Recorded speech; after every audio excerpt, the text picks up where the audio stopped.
Tired of chasing the same chicken dinner? Now it's your chance to change the game itself with the PUBG Battlegrounds UGC contest.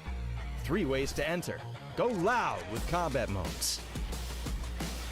Go tense with survival modes. Or go full creative with racing, parkour, party games, or whatever this is. Publish a new PUBG UGC mode for the community to play on and compete for your share of $95,000 in prizes. Every winning mode gets uploaded to PUBG Playgrounds, featured for the community to play. That's your name out there. Plus, the top 10 in every category win cash, including $10,000 for first place. And you don't have to wait for the finale. 10 creators get picked mid-contest for putting something great out there early. Then the community picks its favorites. 6 more winners will receive cash prizes and will be chosen by the players who will actually play their modes. The contest opens on August 12th. All Battlegrounds Plus players can upload their creations. Build your mode. Make your rules. Join the PUBG Battlegrounds UGC contest now. We'll see you on your Battlegrounds.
A new LMG and scheduled meta changes.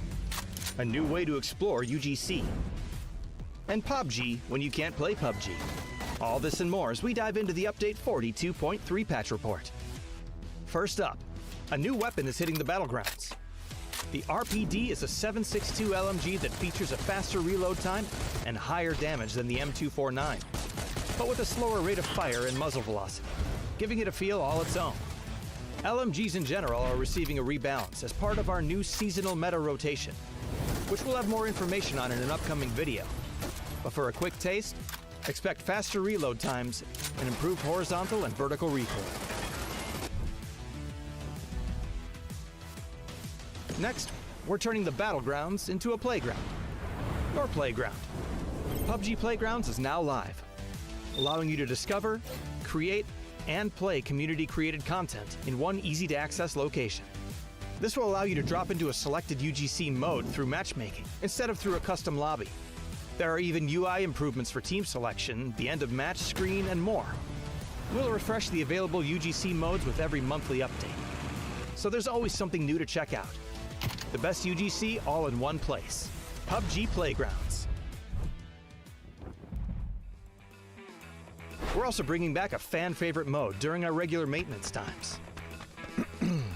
Presenting for the 3rd time ever, PUBG! Get ready to hunt down your very own chicken dinner! Chicken dinner all maintenance long! That's right, PUBG is coming back. And you can play it during every single scheduled maintenance to pass the time before you can get back onto the real battlegrounds. Scores will be tracked in both normal and hard mode. So rack up your best score and share it with your friends. This feature will only be available on PC for now, and will not count toward your playtime if you happen to be at a PC cafe.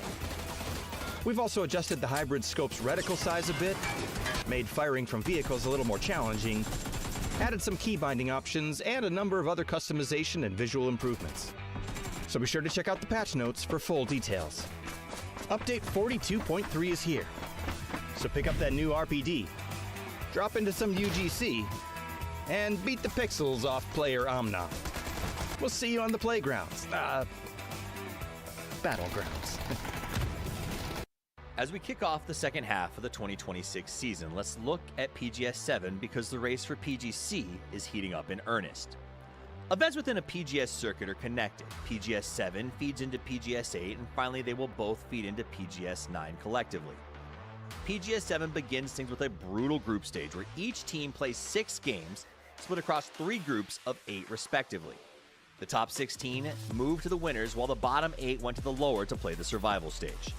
PGS 7 started with a bang in the group stages, and while Petrichor Road looked amazing finishing in first, they had 2 bad games off the jump, but bounced back to never fall below third after that. GK managed to get second by feasting on chicken dinners in both of their first 2 games. But not to be ignored, E-Arena got third by focusing on kills and farming them by the dozens. After a long, frantic day, the top 16 teams got to move on, while the bottom 8 had to wait for the survival stage. The battle for PGS 7 dominance really began to rage during the winners stage, though as E-Arena, 17 Gaming, EWC champions Virtus Pro, and the defending world champions Full Sense all finished within 5 points of each other to advance directly to the final. Full Sense not only managed to battle their way to second, but they did it with a sub.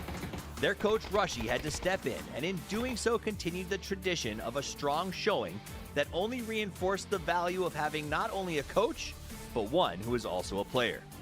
And as some legendary teams rose, others faltered and were sent to the survival stage. It was okay, Thanadol. NAVI fell under the weight of a stacked lobby and joined perennial favorites Falcons, Twisted Minds, and Made in Thailand within the depths of survival. From there, the mission was clear as the survival stage kicked off. Rise above the rest or face the crushing realization that you may not only miss out on the final for PGS 7, but also hurt your chances for PGS 8 and the circuit finale as well. Falcons and MiTH hit back with a 2nd and 4th place respectively, but as the dust settled on the survival stage, a familiar adversary in anyone's legend rose up to claim number 1 by finishing 4 of their 5 games in the top 5. Perhaps the biggest surprise of the survival stage, however, was NAVI. The addition of Boostic this year was meant to unlock this roster and send the team soaring to the stars.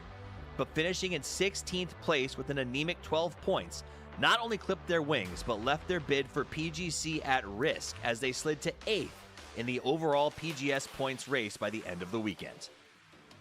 Day 1 of the PGS 7 finals began and saw the Korean team surge from the gates at full speed. It's game 1 and the Supers come out swinging. A solid chicken with 12 kills followed by a 2nd place with 10 kills seemed like a great start. That is until GK raised their voice. They win not 1, not 2, but 3 of our 5 chicken dinners available on Saturday, and put themselves above the entire field with a nice 10-point buffer going into day 2. EMEA was not to be left out though. Virtus Pro and Twisted Minds both refused to be forgotten. Twisted Minds had a strong day 1 as they ended with 2 third places and a chicken dinner. The most notable game coming wasn't their 10-kill win on game 4 though, it was actually their 14-point third place on game 3, when their IGL and captain Batulin collected 8 kills largely on his own, showing the world once again the best IGL is one who frags. And a smiling Batulins is always terrified. Day 2 dawned on a grim field of chasers. GK, after an unheard of 60% win rate on the day 1, seemed unstoppable. But they say a man's own worst enemy is himself, as it proved true. Because in day 2, their domination skidded to a halt with 3 finishes in the bottom 5 and only 1 podium. Game 6 and 7 in particular, where they got 12th and 16th, left them bloodied and bruised. The problem with blood is that it always draws sharks. Virtus Pro, E-Arena, and DM Supers began to push. Game 7 is where the wheels began to come off for Geek because they finished in 16th. They got to sit and watch the 3 teams chasing them finish in 1st, 2nd, and 4th. Geek nobly tried to battle back in Game 8 with a 3rd place finish, but only 3 kills to go with it simply was not enough. Sharper Esports earned an honorable mention for Game 9. Earth has that P90 and he is up close and personal. 50 rounds. Ambush. He uses some of them. He gets one. He uses some more. He doesn't find the damage this time. Fires another. Earth, aim, fire. Sharper, get it done. At the same time, Geek got 13th and E-Arena got 2nd, allowing them to overtake the Day 1 leaders. Going into the final game, E-Arena had a firm lead on the lobby. It was time to Tego.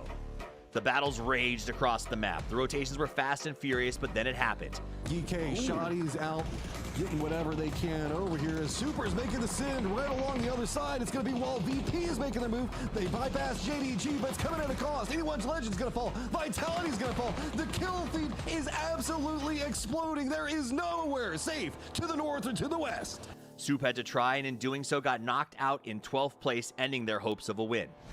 Then, in a fight that warmed the hearts of E-Arena fans across the globe, Geek ran into the Falcons, where they systematically cut each other to shreds, and as the C4 smoke settled, both teams lay dead. Akan has nowhere to go. He's just trapped in a device of his own creation. The C4 is starting to tick out. Falcon's going to go for the run. Akan will toot him in the back, but before he goes down to his own C4, he'll take out a bunch of Falcons in the process, but 7 kills is not going to be enough. E-Arena in perfect position here to secure the championship of PGS 7. VP won the chicken dinner with 9 kills, but E-Arena had done enough to secure the overall win. A massive surge by VP, but the White Rabbits held tight and lifted the trophy with a 5-point buffer.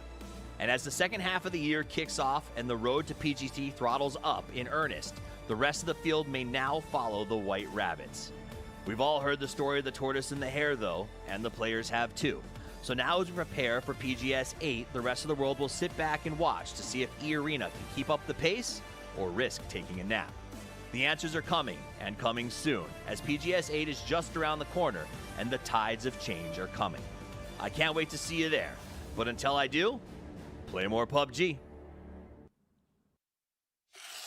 We got next, we ready to flex, we're ready to rock, headed to the top. We got next, can't settle for less. I'ma need your best, so give it all you got. We got next.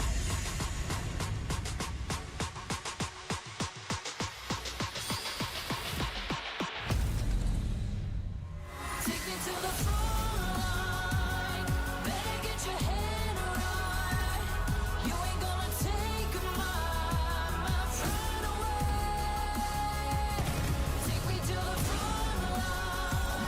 Put me in the limelight. You ain't gonna take my shine away.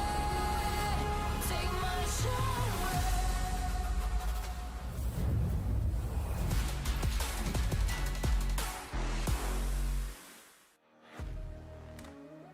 Good morning, good evening, good afternoon, wherever you're watching around the world. Welcome back, my friends.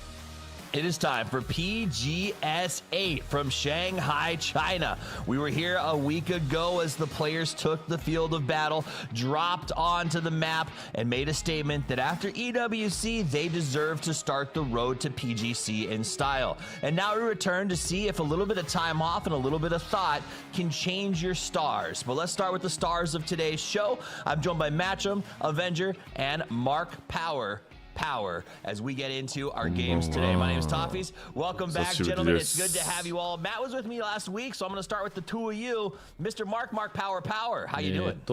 I'm good. I'm good. 今2楽 PUBG グローバルシリーズ 8 8 coffee cups and mugs you've got. You're bringing a で full series. 先 So 週 I'm の interested to see what you've got on today. PGS7 の Yeah, wait for フ it. ァイナルに出てたチーム I know, you can を only その have まま so many 今日の bugs ウィ in the ナーズ cabinet, my friend. Avenger, how でや are る you んだよ feeling? ね。 You got a chance to sit back and watch some of those ですね。 matches yet last week. You saw VP not win. How'd that make you feel? It made me feel pretty good, pretty confident with everything, to be honest, but also made me feel in a way where it's like, okay, if Arena can win without Jacob, then で anyone も can ファイナルの延長戦って言っても過言ではない。 to be honest. Sure, there's some consistency 過言か、 up 過 there that's 言 in だ there な。 that's 過言ではあるか。 rubbing their shoulders amongst ス the タート other 位置が guys 違 in う top ってだ 5, けで。 top 6. But we have a lot of ま teams た that ら have ま really た high 新しい highs 大会 and っていう really low lows. 扱い So で I'm really いいとは looking 思 forward う。 to see if some of the teams that had low lows last week, they're going to be able to bump back for this one. Interesting. So I grew up in Hawaii, and when you say Lolo, it means somebody who didn't do so good or doesn't think so straight. So let's talk about the Lolos, the teams that sort of dropped the ball last week, Match'em. Who was the biggest surprise for failure when we talk about teams that came through last week? And we can even focus on the winner stage today. In that top 16, who let you down in the final? Who let me down in the final? I mean, I think a part of it would have to be America's 12th and 13th respectively between Team Liquid and Falcons. It's not like they were playing bad. It's just the fact that it was a very inconsistent showing from them. That's no disrespect to our American brethren by any means. I think the ones that everybody else worldwide are looking at with some confusion, though, are Myth and Anyone's Legend. Talked about the fact that Jacob not being on E-Arena anymore. Well, no longer on E-Arena. They get first. We look at Myth, who was doing well throughout the year. They ended up in 11th, and I think that that's kind of a shocker for a lot of people because they've been kind of handling these shorter winners groups where there's only like 10 games in a far more better fashion. I also was pretty shocked by that. To see, Jacob leading was massive when we talk about EWC, Martin. サバイバルからは This chaos that was brought to Myth, this sort of like leadership that was really strong, and the chaos that was put into E-Arena. But E-Arena now feels like Mythbusters. It's got to be a situation where, like, how do you coach some teams? You've played at some pretty high levels. I know you've run with a lot of these players before. How do you deal with that adjustment of losing someone that important and then being able to bounce back with like a totally new IGL setup in that period of time? I mean, you just have to rebuild yourself from the bottom up. 今日の焦点としてはトップ8になりたい。順位は関係ないのかな？順位関係あるのか？これもしかして。ああ、あるのか。一応あるね。優勝したらファイナルステージでアドバンテージポイントをもらえる。And if you still have that, will and lust to go in and get that grind going, I think that's really where the main difference for these guys. I know they've been playing a lot, but them to be able to win by that much last weekend, that was such a surprise for me. But yeah, happy to see it, and now they're back here in the winner stage again. And 一応関係ある。1位から8位も。ただ、基本的にトップ8に入ればいいっていう考え方で。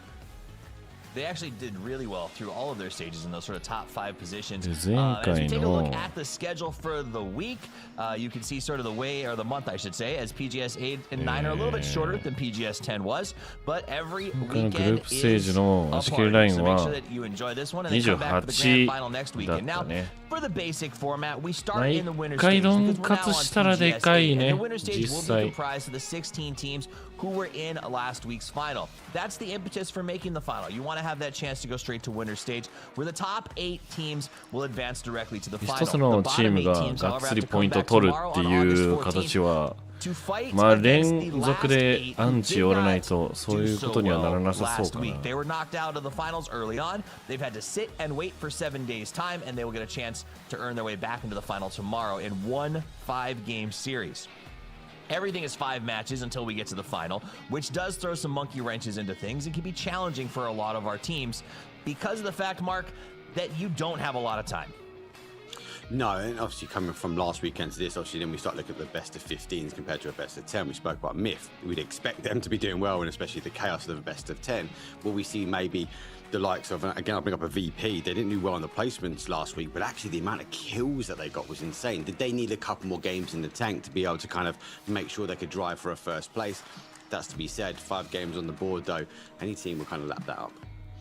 Let's talk about those special rules. Okay, advantage points. This is where if you do well in winners, like you said, yep, you get to take that to the next level. The next question, though, is PGC points. That is a very big deal as the second half of the year is upon us, and all of our teams are grinding as hard as they possibly can to get themselves not only to PGC, but to become the champions. Because that's sort of what happens is you get to go to PGC, you get a chance to get the win, you get some skins in the game, just like our global partner teams. The first team edition skins for the 2026 PUBG global partner teams have arrived. Designed in collaboration with Genji, Petrichor Road, Full Sense, 17 Gaming, Arena, and Virtus Pro. Each item carries this team's unique color scheme and a little bit of their identity. I gotta be honest, I dig the VP one, Martin. Yeah, I really like that one too. Yeah, it's cool. I actually think most of them are cool. I remember back to the day of PGI 2018 where we had so many cool team jackets, and though we're really making a comeback now for this one here. Sure, I'm still gonna wear my WTSG hoodie, but I'm a collector, and I'm definitely gonna be collecting that Arena hoodie and Virtus Pro one. That's for sure. I also wear my Temu Ghillie suit in every single match. Let's take a look at SEA dominance, Matt. It was pretty serious last week. Oh, yeah. Whenever we kind of look at the way that this is all kind of stacked together, of course, Arena at the top of the VP back behind them. But I mean, Himas, overall, 200 kills club, let's go. But I mean, it's one thing for Himas because we've been talking about him for a long time. To me, Kiss, I mean, he's way newer on the block by comparison to, let's say, Shin or Example or anybody else like that. He has just been absolutely dominating these PGSs. He has been dominating the PGSs. Those look at the key players, you're going to notice he's not up there. He felt like the kiss of death the first half of the year, but yet last week he felt like a peck. So we'll see if he bounces back. Now Nixie, on the other hand, has been insane, Mark. Yeah, and he's always been known for farming damage. It's nice to see that he's getting the damage across now to kills, and I think he's just putting himself in those right positions. Good to see, and as I said, last week it was all about the amount of kills they've got, but kills are only half of the story. We need to see VP converting some of those wins. I know I spoke to Ibi, and they were like, we're in a good spot, and actually, do you know what? We're happy coming into this weekend. Let's take a look at a head-to-head of two of our teams here, Martin. It's GK versus DN Supers 2, and this still shocks me to this day. Korean teams going head-to-head. What's your take on them? Yeah, honestly, like I was surprised with GK, but DN Supers this year compared to what we, come to love with them, they've not been able to come up to the level that we know that they're able to perform. And I'm a little bit afraid that they're, a little bit burned out, or I don't know what's hitting the deck. I gotta talk to Gilman and the boys to figure it out. But yeah, Songjang at the level that he's been able to play at for soon 10 years. And still being able to frag out and do as well as he has it's a surprise to me. So yeah, I'm happy to see GK do that well. I've been disappointed. We'll see what happens with DN Soup. All right, let's talk about the maps today. We start and finish in the Grassy Pastures, Dusty Dune, Tego, and then we'll be ready to rondo in match 4. So pretty classic. Our last series ended in Tego, and I kind of wondered if that changed things. We'll find out. We'll talk more about it later, but first let's check in with the host. You got Jinxie. To Shanghai, China. I'm Mingxi, and this is PUBG Global Series 8. Last week gave us incredible battles.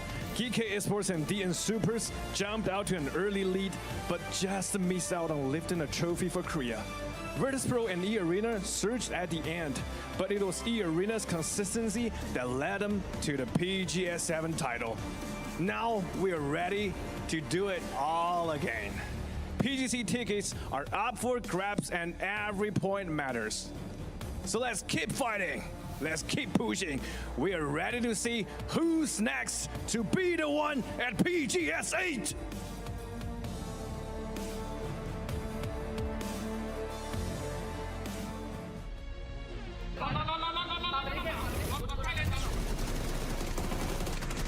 And it is going to be your PGS7 champions, E-Arena. ความรู้สึกของตัวเองก็รู้สึกดีใจมากครับเพราะว่าเป็นแชมป์ครั้งแรกด้วยแล้วก็เราพยายามกันมามากแล้วก็ครั้งนี้เราทำได้ตามเป้าหมายของเราครับก็ก่อนอื่นเลยก็ผมเหมือนเคยสัมภาษณ์ไว้แล้วว่าจะทำให้แฟนคลับคนไทยดีใจครับแล้วก็ครั้งนี้ผมทำได้ครับ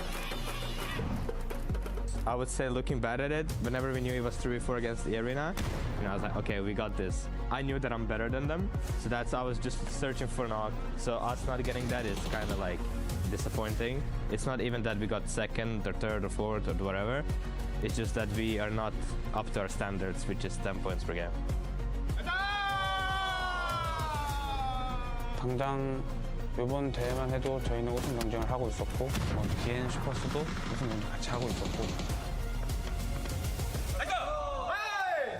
PGS 우승을 못한 지 1000일이 가까이 됐다고 하지만 3인칭 대회로 바뀌고 저희가 PGS를 처음 나왔는데 3등을 했기 때문에 충분히 가능하다고 생각하고 저희도 이제 한국 팀 중에서 이제 해외 대회를 제일 먼저 1등하는 팀이 되려고 좀 의식하고 있습니다.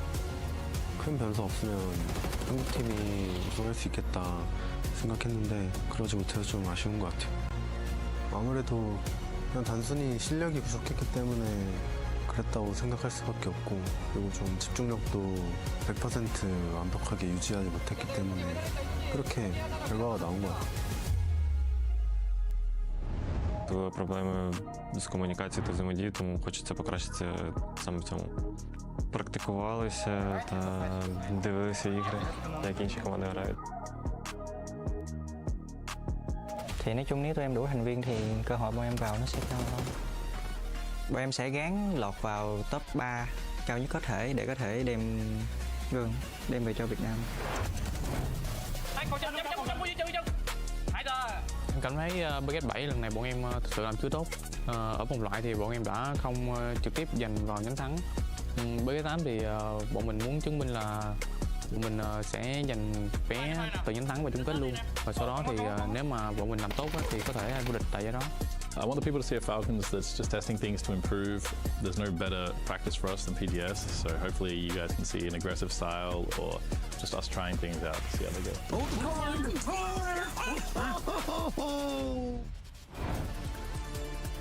如果 PGS 的赛制它是一张地图，我觉得我们还是可以在一个偏梅花桩的位置，因为我们目前积分是第2，目前还是稍微有点优势的，再争取一下能拿到第1的。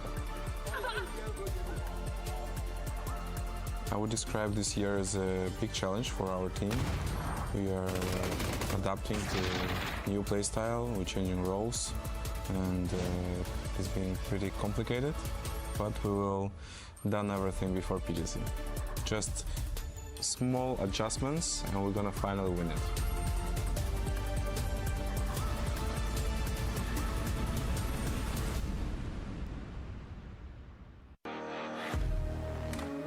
Welcome back as we prepare to drop into map number 1. The grassy pastures awaits. But so do our teams, the top 16 from last week, here again in a 5-game series for the winners division. Let's talk about some teams that matter. We're going to start off with you, Matt. I want to jump in with Twisted Minds, who was chronically middling last week, it felt like.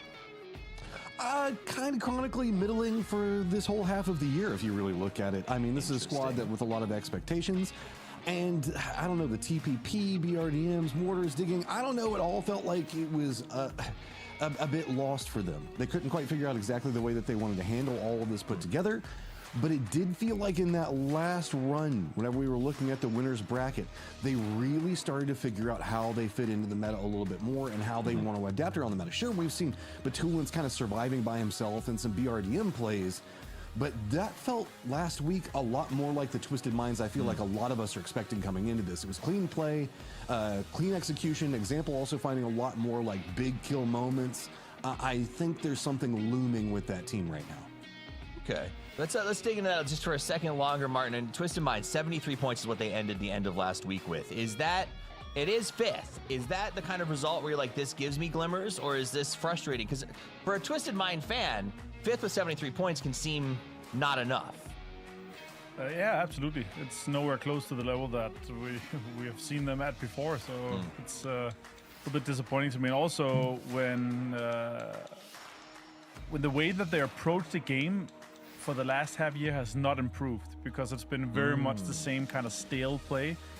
You need to re-innovate yourself. You need to rethink yourself. They were amazing at that last year. They've been slacking, it feels like, this year so far. And you can see, even at Esports World Cup, Betulins and some of his interviews, like, they're content with, okay, we're, top 8, that's fine. where if you talk to them last year, like you remember some of the interviews we had with him, some of the talks we had to him, like, yeah, once you win one PGC, you know, but he wants to win more. He wants to win all the big ones. Yeah, he says that in interviews, but man, you can see post-game, he's like punching desks and getting mad. True, yeah. Toon is frustrated with what was going on. That checks out. Let's take another team real quick. Mark, Sharper Esports, 7th place, 63 points. A surprise for some people. What was your take on them as you sat and watched them play from the beach? Yeah, I did watch the beach, to be fair. Lucky. You can go further back. They didn't get through the groups, the survival stage, and they kind of like was this road to glory. It was good to see them get wins, good to see them get on the board, but is the consistency there? I just don't see it. I'll be interested to see what they can do now when we look at these circuits over 3. They've had Death by Fire on week number 1, obviously back, and let's see what they can produce today, right? But or through this weekend. I just can't see that level of, when we go back to a Twisted Minds, 17 Gaming, E-Arena, can they keep up with that? I don't know if they've got that magic yet. What do you think, Matt? I want to get your take on Sharper Esports, because I was also pretty surprised by them last week. Look, okay, both of us love underdog stories, Toffees, and I know that whenever we were looking at EWC, you had like a lot of hopes in Sharper. Well, apparently they took in some of your energy, because I don't know what it was. This was a squad that we went from just watching kind of jump into the ocean to try to out-survive people to see if maybe they can qualify, to suddenly finding a lot more frag potential. We saw them going for some stop-off firefights, a couple of little trap moments. This is a squad that's starting to play a little bit more on meta and a little bit more aggressive. Well, it's time for them to get aggressive. It's time for everyone to get aggressive, because the plane is in the air and our teams are ready to share hot lead across the entire grassy pastures. It's match number 1. Let's send you loose with your casters. It's the true M&Ms, Mark and Matchroom. Oh, thank you so much, Toffees. Now I'm trying to think about what color M&M I am, and we won't go down that tangent yet. It's just game 1. Right off the get-go. Remember, it is going to be top 8 playing for going into the winner's bracket. Bottom 8 go through the survivals, but also the top 8 get some bonus points. Those do have impact. Whenever we look at it, it's 10 points for whoever comes up in first place. That was 17 Gaming, I believe, last week whenever we saw it. And that is going to would have put them in 6th where they ended up at. And if they had not, that would have been what? 9th place. So does have impact, and so there is a lot to play for here today. Yeah, right. Game number 1 match is going down Black Path here from a northeast down towards a southwest, right through the middle. Back to those 10 points. Like, yeah, when you come into a final and you've got those additional points, I just felt like 17 didn't grasp that. They didn't go, hey, like, we're ahead of everyone. Let's keep the pedal to the metal, the W key down. It didn't feel like it. Now, let's see what they can do. Maybe lessons learned, as we are in that week number 2 here, man. Everyone, give or take, is there. But E-Arena is, did you find out Sharper for some of these cards? Quick stop off. I mean, Sharper, the come up squad last week, as well as E-Arena taking that first place position. Circle's going to pop onto both of them. Plenty of position to be played over into the west and down to the south. Of course, the road that's been getting a lot of attention just to the north of Ferry Pier, as well as the hillsides. But then we kind of look around, man. It is, what, that kind of southern area around Gatka, that kind of sucks. Then to the east, it's also going to be a whole bunch of badlands leading into waves and ruins. Middle of the circle east, also kind of a no man's land. This is, I guess, what, longer rotates? This is going to be a very interesting circle to see where players think is power positions to play from. Yeah, this is going to be an interest to see where the zone goes. Obviously, it has updated, and each team's already on the move. Another team, obviously, on that rotation path in. I totally come around that sort of JDD as they come around the top. North George might be a loot stop gap for them. They do have a few bits and pieces in that, but not too much. But they can't get hunkered down. If they spend too long looting, potentially openings for them coming to this north side will be closed. And yeah, we've got a change up and drop for this plane path. Team Liquid is going to be over in Yasnaya. Vitality going to be over in South George. So Petrichor Road, Super's doing a little bit of a drive-by near each other. This is going to be more on Petrichor Road's wrap into the circle. And I don't necessarily blame people for being a bit more focused on getting into position in the circle, because, man, it's pretty open. Getting into a position that maybe has a little bit of extra loot, as long as you're, I guess, decently looted, is perfectly fine in my opinion. A lot of squads opting to maybe wait for Circle 2, no big rotates, but Petrichor Road, they've got an idea, man. They've got a plan, and they want to cement in on it. Other side of that plan is Falcons, who are going to be up on top of Stalber. they went for the early drop, right? So they've got boots on the ground pretty early. They should be able to get looted. The question is, though, they've got to cross Narnia to get to zone. Now, if they've got an emergency pickup, there's an opportunity there. But the longer they leave it, the less chance they're going to be able to get their boots on the ground on the other side. So it might be safe, get the cars, see if they can pick up glide on the way, and rotate in slow. The zone for me is going to be a divide. I think we'll see a lot of the teams come around the sort of south side, in between Quarry, maybe across a little bit towards the east, worried that it's going to go in towards that field. We might see some teams play up towards that Gatka, hoping, praying that we might see a northeast shift here. So I think there'll be a divide, which unfortunately for the Falcons, that means there'll be more teams around the outside edge. Yeah, kind of getting an idea on what's going on. Anyone's Legend has called an emergency pickup. Looks like, talking about Sharper, they get first blood on the day. Momentum for Earth Zapuli still continuing to stay strong.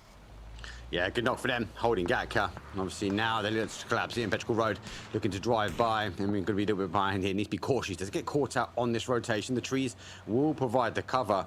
But for Petrichor Road, like, you don't want to be stopping here. You don't want to be losing another body. Yeah, so it's going to be Petrichor Road kind of making their way down into the southwest. E-Arena is kind of over there. 17 making their wrap in as well. That's going to be on the other side of E-Arena into the east. So Petrichor Road's going to be running the first section of the gauntlet. Looks like E-Arena has set up. 17, I think, has got a good stop-off point. This is going to give you a lot of, I guess, field control and different angles, so that way you can also have yourself a nice little fortification. I also really like playing along this hillside. That extra little bit of verticality gives you some vision over some of the trees. This is just a great place for 17 off the start. Yeah, I'm with you now. I'm with you. Really, it's really center zone as well. They can get so much information on that sort of south side. You can keep cars free. You can allow and joystick the rest of your team into positions as and when. And more importantly, you can hear a lot of these rotations coming from the other side. So really play nice early pickup from 17. NMSS is going to go ahead and do a vehicle swap over. Just make sure to secure more, because you never know. You might have some tires popped, as what we just saw with 17 or something else like that.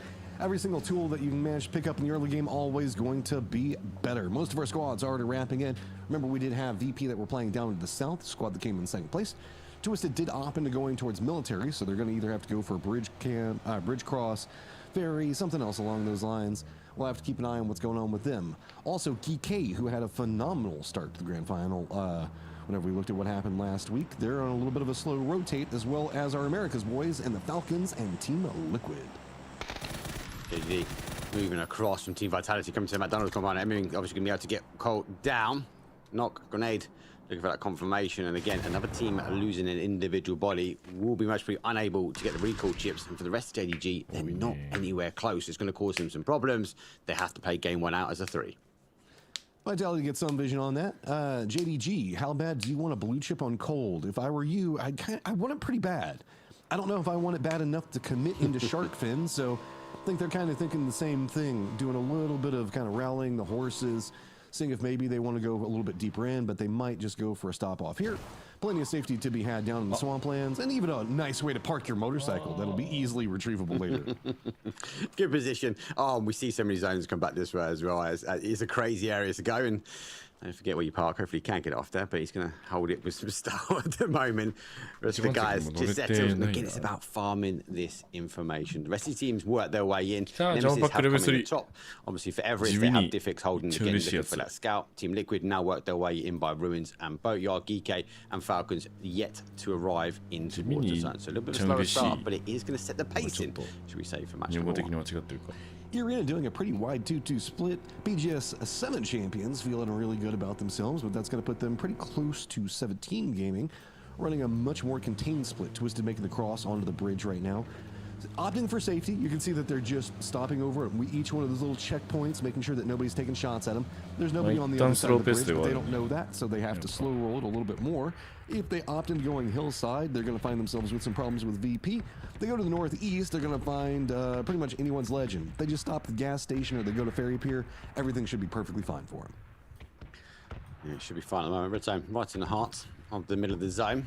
That east side is going to be a little bit contested now, so we'll make way. GK, Myth, the same. Anyone's Legend, as you mentioned, on that split, so have to be cautious. Supers, nice position as well. So it's going to be the calm before the storm. Everyone's just trying to find this initial sort of stop gap, making sure they can keep 4 bodies up. And for Myth, they will arrive. Anyone's Legend look to leave. boys sent anyone's legend to the hills. These guys were running that full 4-man split over here. They saw Geek and then they saw Myth coming in. And they were like, oh, we might be a bit too split. A couple of shots coming up from Baron. Myth not going to connect on it, but at least some more territory control. They do have the compounds just to the south of them, where that hillside's going to be at, completely open. But anyone's legend going for more of a regroup up to the north. Delwyn might have to be careful. Khan's going to be rolling up next to him. The new circle has about popped. There we go. We keep it Pachinki. We go super field heavy, but Pachinki hillside, as well as that smidgen of compounds down around 17, pretty strong. Yeah, and actually it favours these teams that are coming in late. The Falcons, Geek, Myth, etc. that have just arrived on this east side. They're going to have potentially prior to take. Everyone else has moved across. Anyone's legend though with that 4, they actually collapse in, get some shots down to a 1-shot, and not able to get a conversion. So for Geek, they get a slight pass, and EJ's limping for his life. Falcons going just to the east of this other side of the road. Sharper looks like they're going to be regrouping just on the other side of this. Myth with no other options. Looks like they're going to be sitting in the same pathing. They're going to stop just a little bit lower. Anyone's legend was already making a regroup down there. Multiple members from Myth already making landfall, but they have to get the knocks and get control. Nades coming out both sides. Hamas does manage to get the knock onto himself and destroy. It's not, but it's not going to be the case. It's a complete overload here. Myth have caught, unfortunately for anyone's legend, on the split. They're shooting too many people. There's a loose grenade. And Matt, it's not how anyone's legend wanted to kick things off. I mean, we do know that anyone's legend has a ton of fragging power.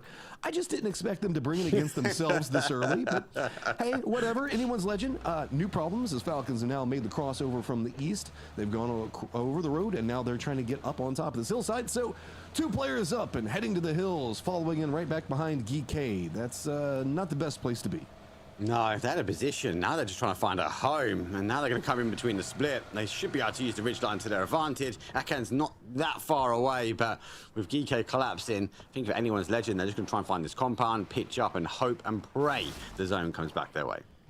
So whenever you end up as 2 this early, do you fall into the, okay, let's get a really good compound and try to defend it as 2, or do you get afraid of the crash, and do you just take whatever thing that you can find? I feel like I don't know which one of those 2 mindsets is coming out from anyone's legend right now. It's a great compound, but it gets a lot of focus from teams and rotates. Yeah, and for Geek, they know who's there, so they know they're down numbers. For some of the other teams, man, like, you look at it and go, oh, there's someone there, and it could be more than 2, right? Because you can puff those feathers out and make yourself feel bigger. Geek, I think they're going to keep them there, and if that zone shifts their way and they need that compound, I wouldn't be surprised for an overload from them. So eyes over next to Chopstick. So we've got Petrichor Road, a little bit of supers, as well as Vitality over here playing the southern areas where the compounds are going to be at. To the north, we've got Team Liquid not committed into Chopsticks. They're in the compound that's just going to be to the north of it, but with excess over there if they need to. Over next to around Gatka, we do have Nemesis that's got control over that. They also are kind of scouting out DiffX, what's going on Everest. JD Gaming going to be making a later rotate, and most of the territory in front of them already going to be taken. Thank you. I was kind of dumbfounded by this, so I kind of wanted to see what happened. I think just a weird bounce roll. It just hit Did you think and it was a bounced smoke? back. And I don't know. I think he thought he got it past that corner. It just bounced just on that corner. It's really unlucky for the guys, and look, they've got to go for a reset here. Are they going to get the blue chips back? There's no chance. I like how they're playing we get the cameras on that where everybody's looking at each other like, was that me? What the hell? Was that me? Did everyone read that? It's okay. Oh my God, I don't know, guys. It's craziness. All right, GK, Twisted, not Twisted, sorry. Team Liquid making a rotate closer to center. VP is going to have that under control for the time being. Twisted's just going to be to the south of that. So, Team Liquid goes for a stop, taking a couple shots at GK. Knock onto a Khan. Anything else that can be had over here? Anyone's legend? Oh no, they're rolling through the wrong neighborhood, but they're stopping off back behind Team Liquid. They want to get involved. A lot of these squads, nowhere else to go, and it's just time to firefight. Good pick from them. They're actually taking advantage from that red zone early on. A lot of these teams that did go back towards that north and that shift back have now had to recall their way back towards the center. A lot of these other teams, though, man, who didn't move, they sat tight. They're waiting for this zone 3. They've actually now been able to set up these traps, catch these teams on the rotations. Anyone legend? They unfortunately haven't got the compound. They've got a hole to hide in, and it might be a matter of time before they get heard from a place, I suppose, from Team Liquid. But where do Falcons go? They're trying to jump and leapfrog around Myth's positioning.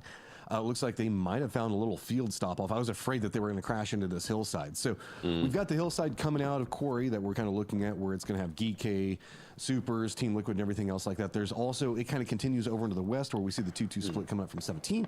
The arena, JD Gaming is going to be over there as well. Here's that kind of more field stop off that the Falcons decided to go for, at least for the time being. The compound to the south, this is in the circle, but nobody really wants it just quite yet, as maybe has eyes on it. Maybe road. So really, it's going to be about Nemesis and how they want to get into the circle, and that's going to be our last big X factor before we move into circle 4. Big lackluster for me when it comes down to Nemesis. I was speaking to the coach actually after Sunday from last week, and I was like, guys, you're not playing aggressive, and it's like we're trying to find position, we're trying to rotate in, and we're finding this lobby is so strong.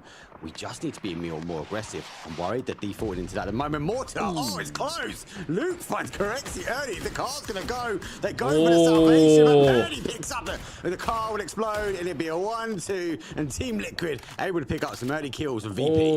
Ooh, bad start for VP. Great start for Team Liquid, though. That feels really nice. MiTH also putting some work in onto the Falcons. MiTH are very separated, running a wide 2-1-1 split. Scappy all the way down to the south, but it's going to be Kiss. Super close range on top of the Falcons. Oh my. For reinforcements. He doesn't even need it. He doesn't even need to be here. He had the nade prepped up. Nah. Instead, 2 Falcons down. 2 more to go in front of them, and they realize maybe this field play isn't the right idea. They're hopping in the cars, and they're heading to the hillside. The issue is there's a lot of people over there. That shack's about as far into it as you can go, but at least it's something, and it's also center of the circle, so it could be worse. Yeah, it could be worse. To see if it gets any better from here.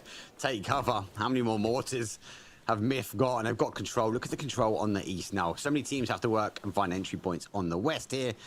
I suppose for Nemesis now, they've got to take on Full Sense. 17 have to try and find their way in. And luckily enough for anyone's legend, they're still in the zone. They're still hunkered down. My eyes, though, turn to the northwest, west, and southwest because, I mean, Vitality's got to get in. The Supers have to regroup. 17's going to be gatekeeping. JD Gaming's right on top of him. E-Arena's got to go for a long wrap. Remember, there's just a little bit of this hillside. I'd say, like, what, 25% of the circle is still this hillside, so everybody's got to fight over here. Vitality, you can see, Supers all on top of each other. All the rest of the circle is field. Nobody wants to play into it. Runs right into the thick of it. What is happening over here? Supers finally get the knocks, but they have to try to go for this res if they want to try to get in position. Vitality already doing gatekeeping on him. E-Arena went nothing on it as the nades roll right on top of him, and Super's in a ton of trouble. Super's in big problems at the moment. Great goes back out. Great step out on the other side. Give him put Jedrox down. Now it's trying to figure. Nice little sort of bunny hop scout, and it's actually helped from the outside edge. Xiao Wu will find Quizzy. Team Vitality, they dispatched the Supers, but it wasn't enough. Walking down in the southwest, it is going to be Nemesis as well as Full Sense stacked on top of each other's. JD Gaming is going to be trying to gatekeep this one out a little bit further. They're really just trying to get in the circle, but they're being held out by Twisted. So Belmoth down one side for Full Sense. Nemesis, do you want eyes onto a firefight to try to secure yourself more points, or do you want to try to just abandon this and get inside the circle? Stade is playing down on the lower section of the hill, looking to see if maybe he can sneak in. It's going to put him right up into the line where Thanadol is going to be at. Flash also on the other side of this, but I don't know if Stade knows exactly where the position. He goes, good shots come out from Flash, though. He has to instantly retreat. Shots come out from Stade, and there's the counter knocks. Oh, nice shot. 1-2. You worry, you go in the middle of a 2 position, you get one, you get shot in the back, vice versa. He's able to just spin and able to find an opportunity. Team knows need to come in. It is phase number 4. For Supers, there's a lot more bunny hopping going on, but the bunnies are approaching the arena, though. Our champions from last week looking to sweep in the northwest corner. Oh, poor Human. He's got some smokes. He's got Team Liquid back behind him. Nothing's feeling good right now. He's just trying to see if he can maybe get something. Nah, Cowboy's going to go ahead and pick him up. And Team Liquid finding a couple of kills early. Pretty good positioning control as well with those mortars that we saw. They're starting to get a lot of weakened squads encroaching around them. They've got GK down to the southwest, VP to their due south, Anyone's Legend to their northeast, and E-Arena still looming large with Supers. So gotta see how that handles. JD Gaming, this is not a good life to be living. No, look, actually for Team Nemesis, they got the knock. I think they're looking for the crash there. Like, they need to get in. Zone pulls back kind of this way as well. Yes, not kind of the stopgap you need. Now you either go around, and if you stop in the middle of the field, it's going to cause you issues. There comes one. Mortars will fall in. It's a little bit short, and it's all coming from Baron on the other side. MiTH have so much control. Team Liquid go for a center control position. Looks like a couple of mortars and vehicles going to pay off something for them. Actually rotate, no casualties in just yet, but we've been seeing a lot of mortars come out in multiple angles, but it seems like they're pretty much focused onto JD Gaming right now. Baron's got goals, does manage to go ahead and get the knockback onto Cold 119 yet again. So Twisted going to be trying to gatekeep out JD Gaming while we get all those mortars raining down on top of him. 17 also gets vision on what's going on with Twisted, taking a couple of shots at them as well as a JD. They got to be careful because they also have 17 has EJ very close to them, and E-Arena is going to just kind of look like they sneak in back behind the positioning that Team Liquid is now left abandoned.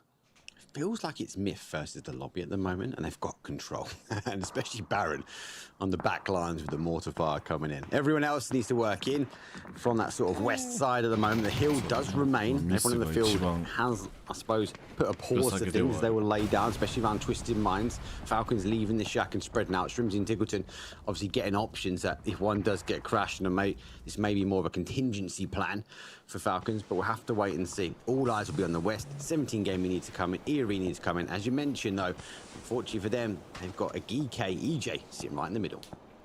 All right, and just how slow 17 is on this rotate. They're trying to keep eye on what's going on in the field, see if maybe they can pick up any of the kills over there. That is going to allow E-Arena to actually get inside track positioning. EJ trying to get a little bit of vision on top of the smokes, but you can see E-Arena perfectly content to let him put in some work on to 17 in front of him. 17 very heavily stacked. Dave's going to roll right in the middle of him. EJ is trying to make a miracle happen. Good shots, good damage, but that's going to set up E-Arena to swoop in absolutely perfectly. It's like E-Arena were using him as bait to come through. They open things up. 17 losing bodies. Tiantan on the hold now. Him and Wembo need to try and exchange and get these reses as quickly as they can. VP next on the chopping block when one of these teams get a victor from here. But for E-Arena, they've got cars, they've got utility. How much pressure are they going to apply into 17 Gaming? Are they even going for 17? Are they going for the circle? It looks like they keep kind of counter-moving a bit further forward. I think that they're wanting to hold on to their vehicles and try to use them for some type of fortifications in the later section, some type of cover. 이글じゃない? Nice. Good throw coming out from Wimbo. Shots to follow. Scappy is going to be the one that actually gets the knock on Wimbo from across the circle. What?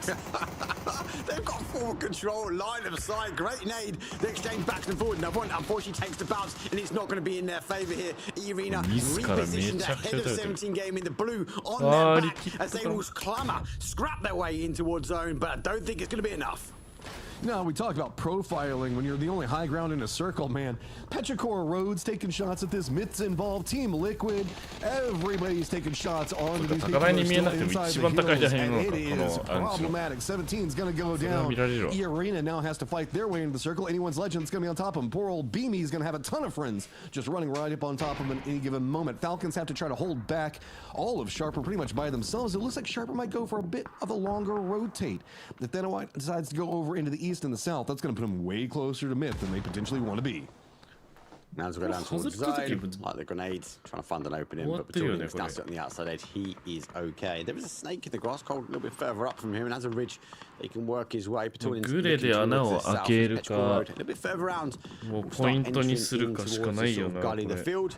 It's dangerous. MiTH still have that control and still causing damage. All right, Sharper, here's your path into the circle. Falcon's going to be the ones that are going to be, well, I should say Falcon, not Falcons right now, as it is just Tiggleton watching all of Sharper move around him. Team Liquid taking shots at E-Arena, who are going for a more western push. That's going to put them right on top of JD, as well as Twisted Minds. Bounce could get them away. Are they running right back into it? They are! The timing was for E-Arena, and they falter as Twisted Minds on ton of kills. ちょっと同じこと言ってる。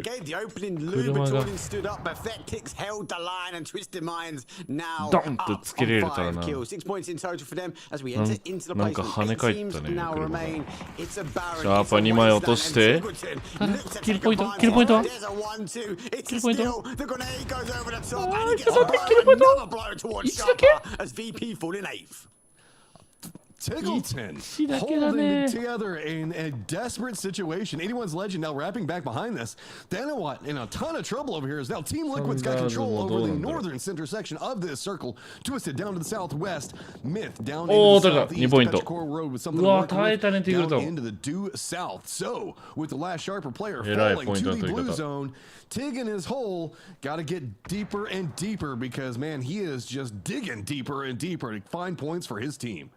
Only thing I'm worried about now, he thinks that right above him is clear. What he was not factoring, a potential rotation round. Anyone's Legend has lost a body, so Lawsy is going to be there. Now he's got the Panzer. Molly goes in towards the shack, and I think it's more of a question that he thinks somebody is in there. That should give the indication. You can see Tig now looking back this way. So that one move from Anyone's Legend has at least given him the information. Actually, it's not clear on the north just yet. Tig just has to wait, watch, see what's going to be happening with this. Twisted still just trying to deal with Team Liquid close range threats, but remember this is the more flat section of the circle, so anytime you go for peaks, it's going to get punished. Petrichor Road also going to be very close to Lou down into the south. New circle going to pop right now. Does favor the Team Liquid positioning, no surprise. Myth also having at least, what, 1 or 2 players inside the circle, but Slowsy, it's time to go yet again. Tig, you've got to get into the circle. Petrichor Road and Twisted as well, as defenders in Team Liquid are going to have a ton of targets in front of them. It's difficult. It's difficult for these guys. Tig, Slowsy, for Anyone's Legend, they have to time this right. They need potentially that sort of Team Liquid, I suppose, trench, that warfare that they've got lined up straight through the heart of the map. They need to be distracted. They've got to take a fight with Twisted Minds. They've got to keep an eye on Myth. That might give the singles our solos an opening. Battalions, though, looking to cause some problems, and that all plays into that favor. If they can draw the line of sight, if they can draw the guns now to the south, our solos might be able to creep in. There's been a lot of fields fighting for these teams. I don't know how much really we're going to be looking at for economy. Ammo, smokes, you know, those types of things, nades, every single one of them feel like they're going to become a bigger and bigger commodity. Petrichor Road being a lot more quiet over here. Seeing how they're going to try to stack come through this. Lou just takes a pop over at a Ming Ming. Does manage to pick him up with Panzer Foul. Scappy on the other side does get the knock on Battulins. Nade with the air burst gets some more damage onto Ming Ming, but doesn't quite get the flush. Looks like there is going to be a committed res, so Batulin should get back on his feet. Purdy Curdy has actually moved more into the north. You can see that there's a bit of a hillside that Team Liquid is trying to use to get vision over the rest of the fields, but it's really only Kurt that's in a position to go for it. So Lolzy as well as Tig might also choose a similar vector to see if they can get involved in this game.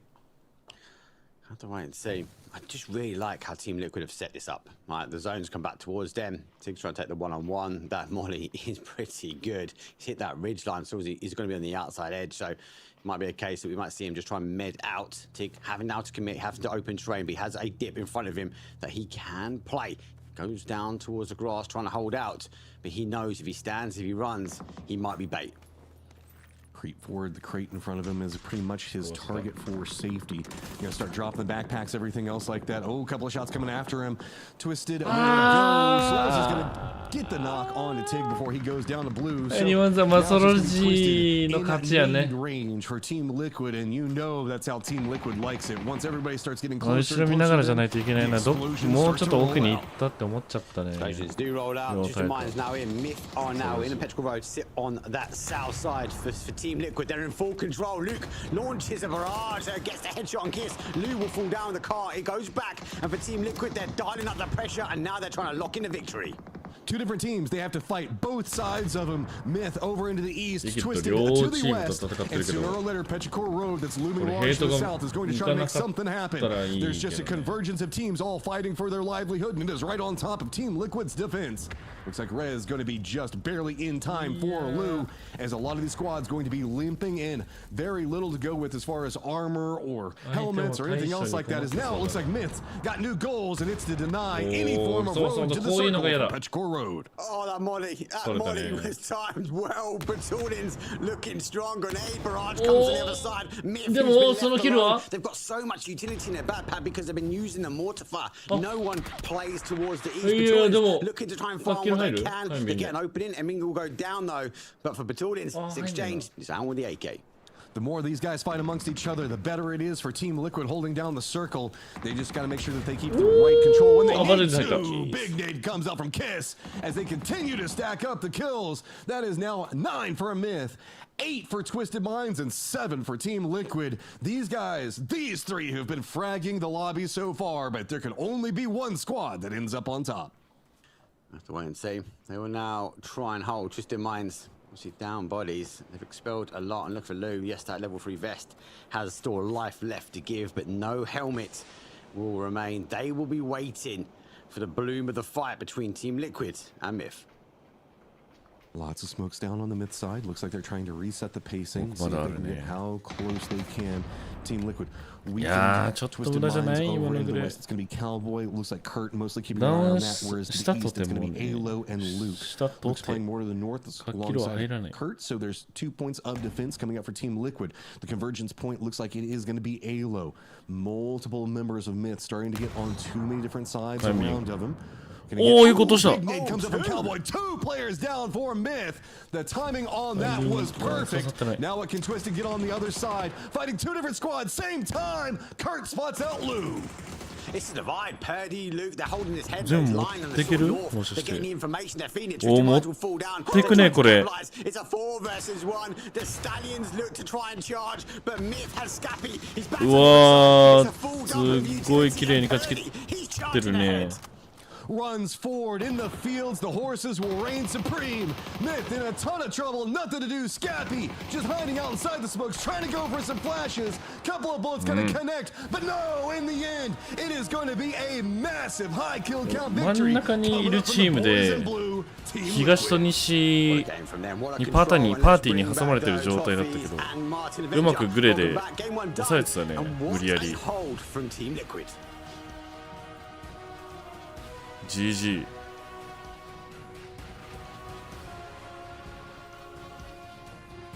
Hey, diddle, it's Liquid in the middle. They came out, I mean, dude, they had such a good spot, Matt, for so long with that 2-2 split right there in the mid. Like, the only way you lose that was a throw, right? Like, they were golden after those circles popped.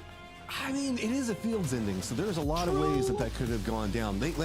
Think about the amount of control that Team Liquid had to hold onto 3 different teams to the south. I mean, Martin, that is no easy task in a fields game, right? No, absolutely not. But also, that's what makes destructible terrain so good, right? Back in the day, those fields would be unplayable. If you get that set up perfectly, where you have each your hold, you're able to hold it perfectly, lock that down, have utilities to spare as well. That dominate from Cowboy and then was massive. But also, them being able to get all these kills alongside of it, they were basically being burgered by multiple sides, but they were able to stand that off. And yeah, 13 kills alongside that win.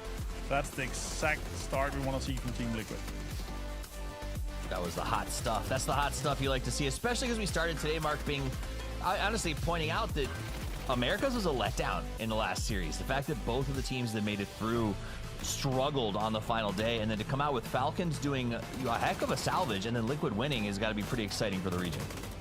Yeah, no, for your region, you're going to have both teams in that kind of the end game. I know Falcons didn't get all the way there with all the bodies, but even if you look at Team Liquid, they positioned up. The zone shifted quite early towards that northeast. They didn't really commit to it. They sort of stayed there waiting. And then when it came back their way, they were in a world of chaos. A lot of teams sort of working towards the hillside. But they had the vision that actually when it bounces towards the zone, they set this sort of trench up, north down to south. They held onto the top.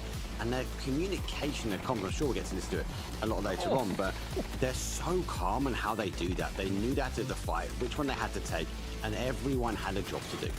That E-Arena crash was horrific, Martin. Yeah, that was rough. That's some points donated towards Twisted Minds for sure. Great defense here from Tickler that we'll talk about again.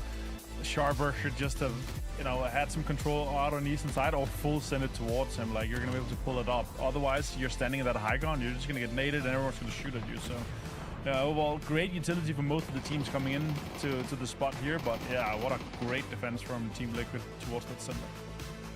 It seems like as we look at that end game with the field circle, the fact that it comes down to digging those holes, big points going to Team Liquid, and on a 5-game day, that is a very important start for one of the most likable teams in PUBG. I don't think anybody's ever mad to see these guys do well. It was also an outline, I think, in a lot of ways, Mark, forミス15、実際13もだいぶでかい。 not just for attack and defense, but also ト for ップ just security, for 8。で advancing, きれ and for ば quick トッ holds プ when you 8 の need to 中の hide 上位に behind an empty hay bale. 行きたい。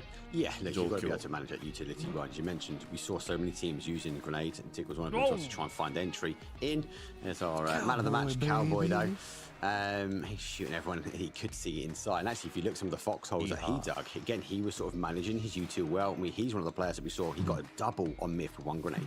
Yep, yippee-ki-yay, he says as he comes out with some really nice plays there. They were in such a good spot, though, and to me, that was it, Matt, is they played it well, they got to a good location, they dug in early, and then they forced everyone to fight each other, right? Petrichor had to deal with Twisted Minds, and MiTH couldn't make it in, and that set them up for a really nice, smooth run with a lot of points.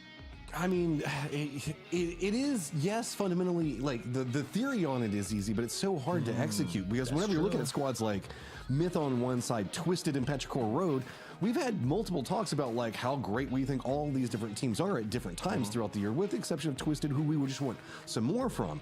But, I mean, Team Liquid, it's so hard whenever you're holding pretty much a three-front war against these squads and trying to make sure that you can navigate. The communication has to be on point. You have to make sure that you're responding to everything. And a squad that we often talk about in MiTH that is phenomenal at close range and specifically pushing into locations to try to hold them out. That I go back to what Martin was saying, what we saw inside that last game. That Cowboy nade, just to knock two of them, meant that it was instant target turn. It's like, okay, we deal with MiTH, and then we start to deal with all the targets that fall afterwards. They look good. They looked real good. I've heard a rumor. It was said that you and Poro agreed that if Cowboy wins PGC, he gets to come to Texas and shop for an official hat with the two of you. Is that rumor true? Is that something that you guys are getting on board for? Okay. We'll get him some boots, too. Ooh, has to be snakeskin boots. Now, do we get him some spurs? Is the question. You know, like, so that way he does the full like cowboy walk with the ting sound as he walks. The ting as he walks out. The snakeskin boots. The Stetson hat. The 10 gallons of power. As Cowboy looks to do it again as we prepare for our second match of the day. We're gonna send Mark and Matt off to the green room to take a little bit of a break as the Dusty Dunes storm in. The plane is in the air, and myself and Avenger will be calling the action on this very important map number 2. Absolutely. As we go to Miramar, the Dusty Dunes again, this should be the home turf of Team Liquid and Cowboy if he's able to come up and frag out. We start over from the northwestern side, Toffees, going down all the way to Porto Paraiso here. It's going to be a pretty easy plane path to get all the teams into their preferred locations, and usually very much predetermined. Not expecting too many hot drops in this start here from the get-go. It starts as a chess match and ends in some chaos often when we see these circles. Everyone knows where they're going, they know what their drops are going to look like, and honestly, they have a pretty good idea of whatever circle pops off of this their first 3 minutes of rotation. So this is where those set pieces, and I use set piece loosely, you know, compared to other games, but the set piece of rotation and loot efficacy comes into play. What I do find is on these circles, it tends to become tricky for a lot of these teams in that sort of 4-5. When you have a lot of folks collapsing onto a location, 64 players often left alive when we get to circle 3. I think that is something that is really challenging, particularly on Miramar, Martin. The fact that you can get so many players jammed into such a tight space, particularly like Arizona and Los Leones. Yeah, and if we end up going an urban ending here, you're going to be able to jam all 64 players in because there's so many apartments, so much verticality. And yeah, I'm really curious to see how VP is going to be able to lock this one down. If they end up going for a 2-2 split, maybe for some high ground and lock down some of the more important places in and around Los Leones. And of course, here with Team Liquid, 23 points already. They had 43 points after 10 games in the final, and they're playing the same teams here, so they're a little bit of a time off here the couple of days we've just had passed. Sophies, that must have worked out nice for them. It is nice you get to go back. It's kind of fun with the winners bracket. You get to go take a couple days, but also look back exactly on how those previous 2 days of play went and prepare for those same teams. And I think that's why winners bracket is so important, because you actually get to a place where your tournament becomes less about preparing for 24 and more about preparing for 16. And I know it doesn't seem like a huge difference, guys, to have 8 less teams to truly stress about on day 1, but it's a lot because there's a good chance that you may not even see those guys again, as that other 8, they have to go to the survival stage. They may not make it out. And so you get to focus on the teams that I think are the most important to you, and it saves a lot of time, saves a lot of mental space. As we watch teams start out, VP got Los Leones all to themselves. They get nice and looted and rotated with no issues whatsoever. I expect Los Leones will end up with a couple of teams here, but plenty of time for our defending EWC champions and Nixie, who is a back-to-back MVP. I think my favorite quote from watching PGS 7 was the end of it, Martin, when Nixie goes, "Oh, I got MVP? That was cool. I thought it had to come from the winning team." Like, overjoyed. Yeah, the weights go in and go across here. Famas inside the guitar case. I love that. He's going to be happy about that, Lukarooks. And also, that's one of the big good things that come out of Los Leones. You're almost always guaranteed to find one of those beautiful keys to open some of the secret rooms here. As we just look at the last match over Wrangle here, obviously with Liquid winning that one. A lot of big rotations and winning from outside your not home turf circle is very, very fantastic. So while we watch the replay of the win, let's check in with the all-star from that game. It's Cowboy from Team Liquid. Cowboy?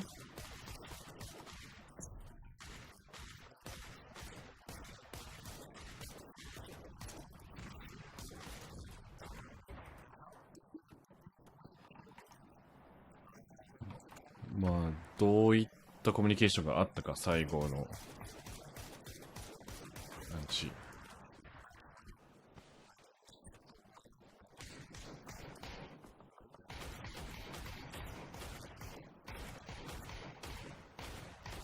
まあ各々でチームで、把握できててマッチログを読んで、中央だったしめっちゃチルでしたと。で場所が分かったからそれを各々でもう見る場所を決めてそこを見てただけ。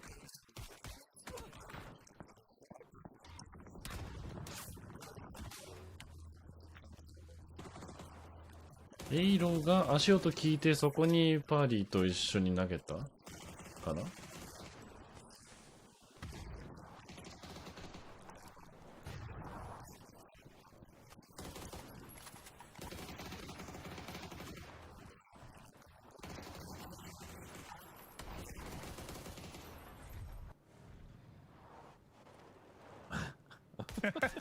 Yeah, and I'm back celebrating Cowboy with my actual purchase, a little visit to Texas in 2019, and Poro forced me to try a hat, and he has enjoyed that meme for 7 years now. So it's good to see that being used back now with AI as well. You're able to put that in there. I choose to believe that you went to the hat shopping with every team's flag so that you could wave it around. Nice. It just did a bunch of takes. So, no, great hearing from Cowboy. He ripped the soul out of a few teams in that last game and spoke directly into our souls during that interview. Severe intensity these guys bring to the map. And now we jump back into Miramar. There's a spray from Cold119 who's been a little bit of a letdown so far. Human, who got a sick triple in the last game, was able to come up here on Vitality and put in a little bit of work. Absolutely. Those are the things that happen while you're gone, by the way. Yeah, exactly.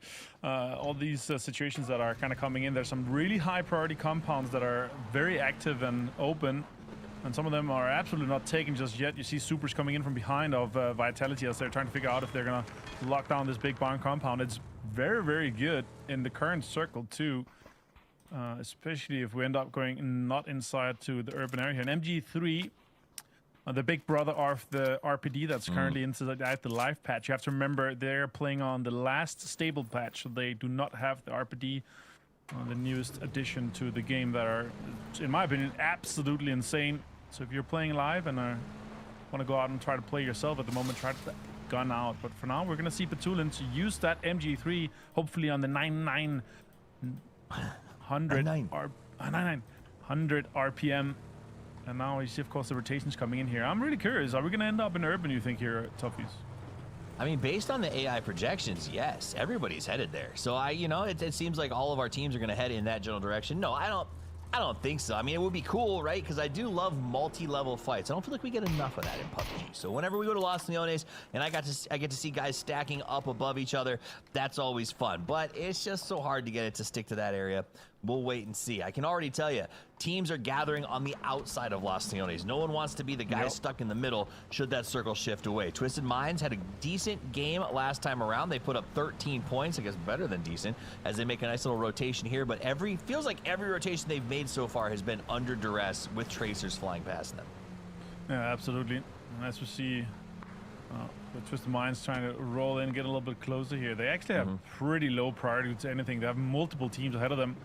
And once you look inside the middle of the circle with VP, yeah, they're orange. You could call them the yolk of the egg. They are definitely trying to lock down that western central point of Los Leones. And some other teams trying to skirt in, trying to take some control. Vitality here with a backup plan in case things go south. Things go north, but definitely going to be trying to let go and hold on to this spot right here, especially with the high ground you can take inside of that warehouse. Let's see where we do end up going here, Toughies. As the circle closes, we get ready for the pop. Will the egg continue? No, the yolk runs to the side, and now the egg has to be adjusted. So we won't go to Los Leones. We'll actually go towards Twisted Minds, who was in a low prio position and is now like, oh god, scramble, scramble. Figure out how we defend against everyone else who's rotating in this direction. Yeah, now 13 teams have to move. There's just 3 teams that's in a good spot for this one. Twisted Minds is dead center. They're laughing.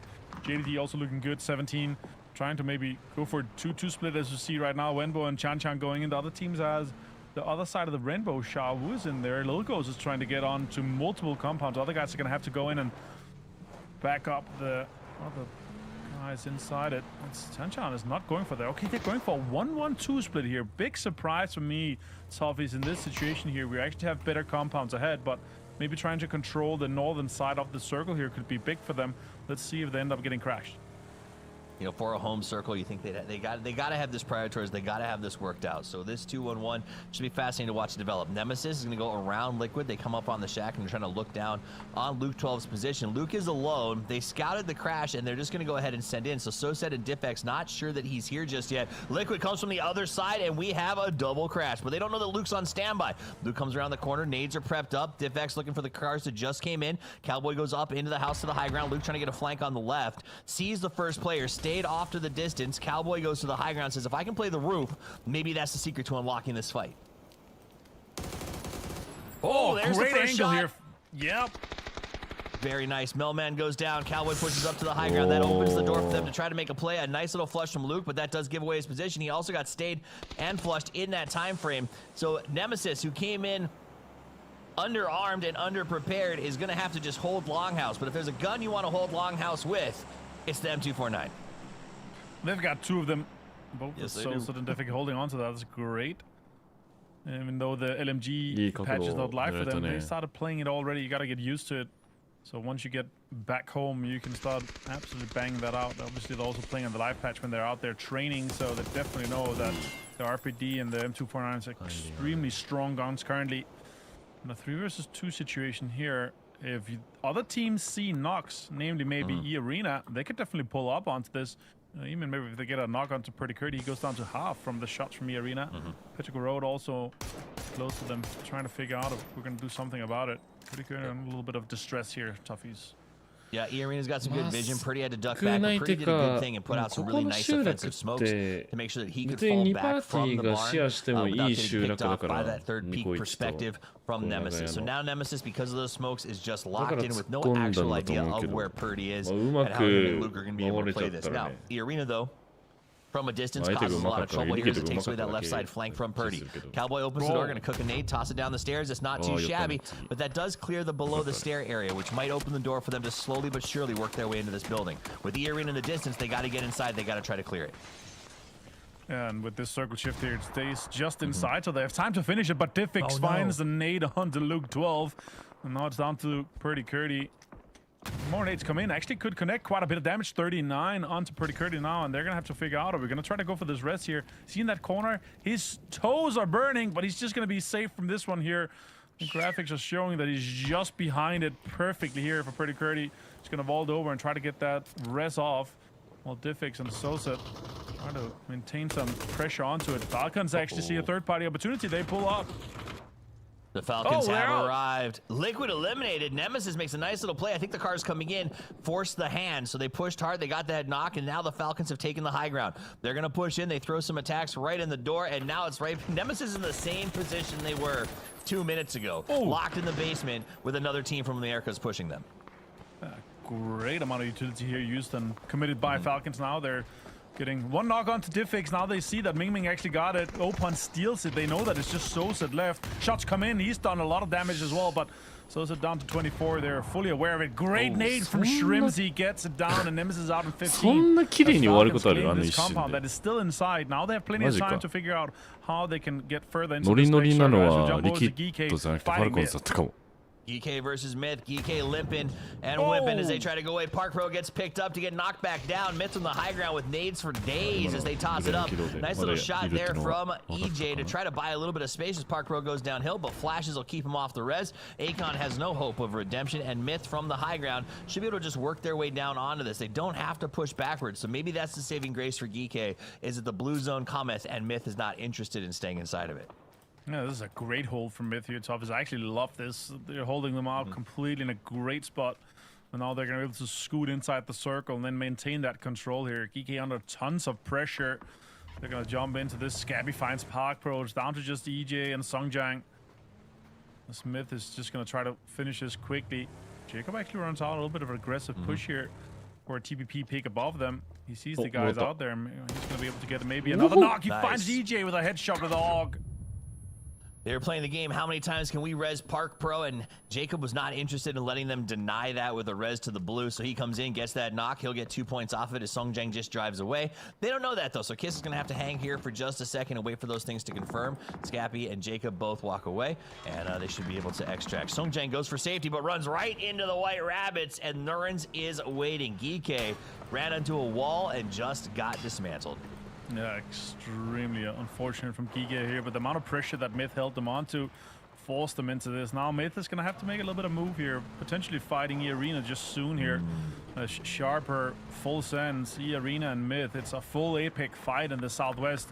Petrichor Road having a greedy 2-2 split here. I'm not sure if that's going to pay off for long. Falcons probably going to have to and be able to play the road on that southeast side as we see, and jump on to Vitality now, trying to full send it here. They're down to just a 3-man and sliding in the car, basically drifting straight on to meet the speed here as they try to get deeper. They're actually going to get a dip inside, but Chewy finds some pressure, puts nades onto these guys now.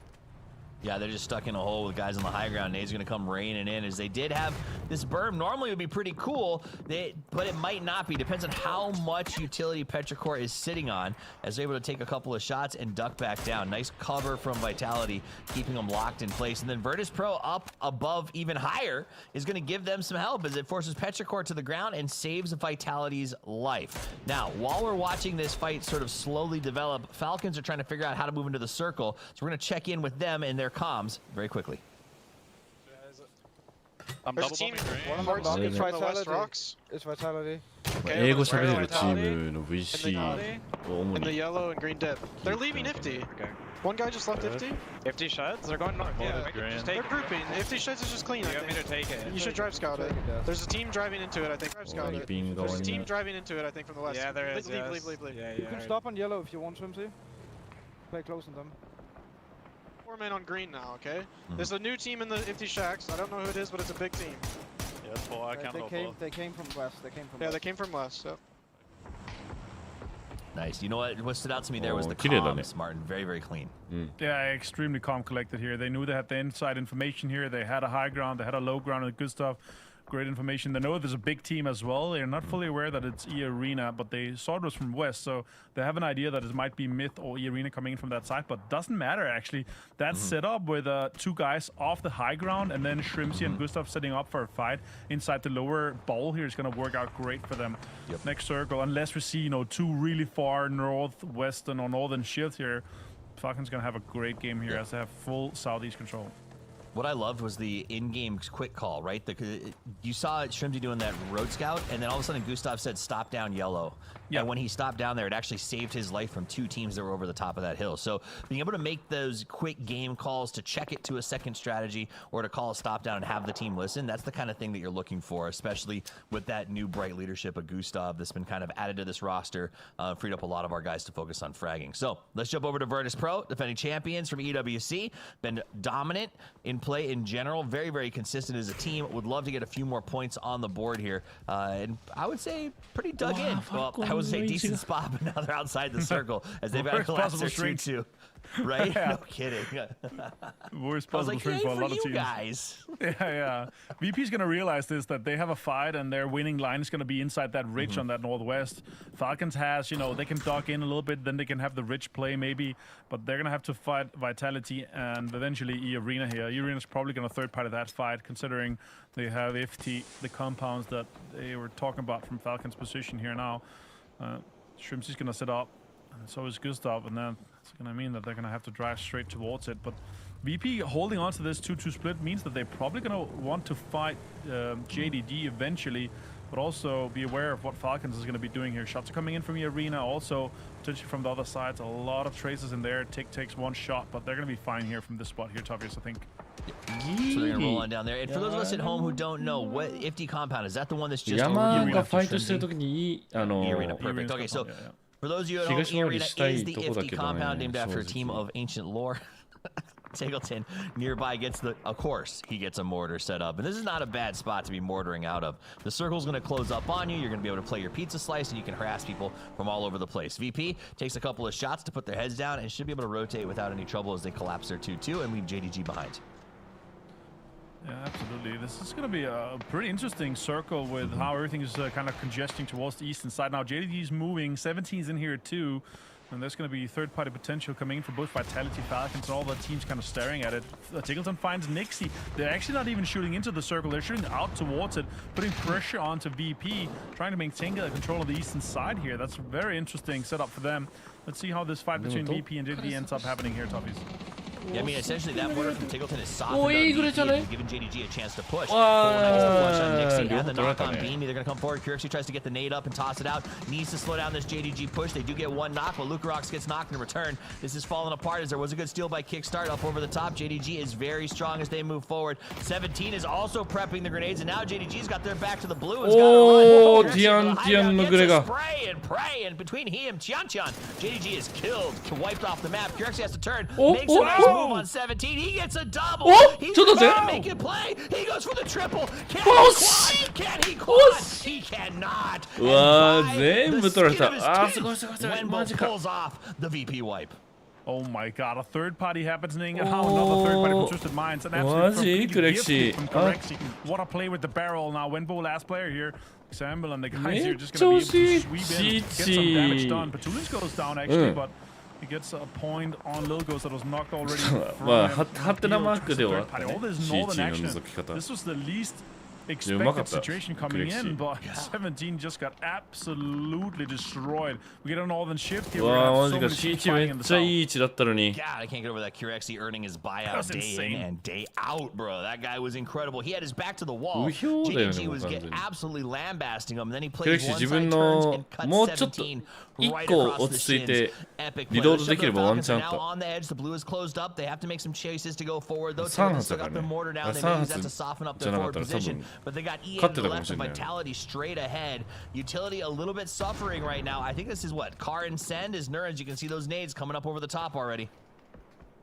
Oh, this is a great opportunity for Arena to come out and clear this. They already sent Lyrics, and that spot is actually pretty decent. I'm not sure it's going to be playable for 4 people with Vitality, Petrichor Road, and Falcons wanting to get into the same area. Shaba is holding on to the other side of the road. That's going to be completely fine for them as well, but I think Falcons realize this is just a play for points here. I actually expected that mortar to go towards maybe Petrichor Road or Vitality, but now it's going to be a straight up fight here. Arena's sending it in. They're going to get in closer and deeper. They have the shack, they have the rock. It's going to be very playable for them for this spot here on the southern side. So they're going to play here. Vitality sounds like they're also looking for a points game as they move over towards the Falcons.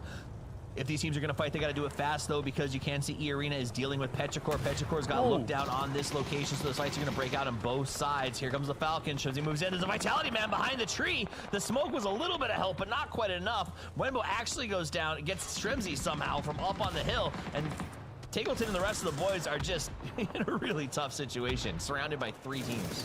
Yeah, they actually jumped in, leapfrogged ahead of them. Getrox goes down here to Chewy. This is what difficult for Vitality. They're going to have a hard time getting out of these dips. They had 15 minutes to start digging those for a long time now. I think Kickstart and Take's going to be fine here for quite a while. Nate comes in, half damage done to Take.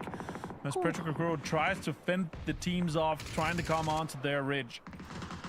Petrogorod start with a big split. Now they got to try to stop the Falcons. Kickstart and Tiggleton pushing up. Little C4 in his pocket, but nowhere to use it. Says Tiggleton. Car is eliminated just as if to make sure they wanted no C4 coming up this hill. Mimi going to do a good job of playing defense. Meanwhile, Nurns from EA did get a knock on MiTH elsewhere as the ties continue to fight each other. Kickstart, nade up to the high ground. Rolls along, bounces low, and Wenbos now knows exactly the range that Tiggleton's working with. Almost gets that spray. Very, very low Wenbo. Yeah, he got hit as well from somewhere else. I think it's E-Arena shooting him too. So he's gonna have just a lip of that ridge to play with here. If this next circle goes north, we're gonna see an absolute mayhem on the southern side here, Toughies. Opons finds 2 onto MiTH though, as E-Arena opens this one up. E-Arena had to clear MiTH out. They get a nice little play there as Baron and Jacob both go down. Vitality, the last man standing over here in Quizzy, got leapfrogged by the Falcons. Both these teams trying to make their salvage. Here's that push we saw from MiTH. Scappy has the Panzerfaust as he slides around the left side. He doesn't see Thunders though. Back is turned. Boom goes the dynamite, but quick goes the turn. Both drop at a 1-1. And now you got Kiss. The King has to come out, sees the smoke. They pass each other. They're playing chicken. The loop, the dupe, the wraparound. Earth Zapuli gets the flush. Kiss into the car, goes ahead and gets his flush, and the trades are on. Both teams looking to get as many points as they can before they go out of this one. Kiss 42 HP. No time to heal here. He just wanted the points confirmed towards MiTH here. Top 10 situation, no placement points, but 5 kills for them. With Sabalui comes on the other side. Great third-party opportunity for E-Arena. They pull up here now. Are they going to be able to pay? Oh my god, a perfect Molotov. That's going to take Sabalui down. What a great play in third-party by E-Arena here. Still all 4 alive. This is champion level play for them. They're going to have the whole southern side to them. And now they're going to have to fight Full Sense and Petrogorod eventually from this area. Yeah, they're just mad that Earth and Kiss went ahead and flushed everybody so quickly instead of fighting 1v1, because that's what they wanted. They came hungry for kills, and they got the 1. So they got 1 in a position, which is great. I love they're seeing Larix on the outside as a security blanket to make sure that if the Falcons or Petrichor decides to wrap back around, they are well and covered. And here we go now to the soup. As they're locked inside of this garage. The nade goes off. Lou with a really sick play and some nice pre-fires to try to pull forward. Elsewhere, Quizzy dies to the blue. Yeah, that's out in 8th place. They get 1 placement point. And a little bit rough for them now with Falcons trying to move in again. 17 helping. It's more of a focus on trying to get each other down, because that's 2 points. 1 for the kill, 1 for the placement now at this point here for Falcons and 17. They swing out into the blue. They find him great damage done here by Kick. He's going to go down. Oh, he's actually going to slide in. Now Petrigorod's going to hold that one out. I think it's a deny. Nah, it's going to be 1 deny and 1 point for Petrogorod. The I-26 finding Tiggleton. And they're out in 6th place here. Still good consistency inside the top 8 for Falcons. Now over to Twisted Minds with lots of kills. It's gone already. Example has heaven. And they find all of DN Supers. I thought it's going to be an easy wipe for DN Supers, but absolutely not. As Twisted Minds, they step up into another situation where they get lots of kills and placement points. They're down to 3, and they can now play the edge as Petrichor is going to be trying to hold them as they move into the circle. Nice little play there. I also like the Falcons deny but push. It was like a smart only lose 1 situation. Chewy does get a nice spray on Example though with that M249, and now Perfectus has to play that defense role. Running in here. Oh, Ming Ming actually tries to take this ridge away from them. They're not ready for this. He's just going to sweep over, gets Perfected easily. Also finds Example running away, and Twisted Minds out in 4th place.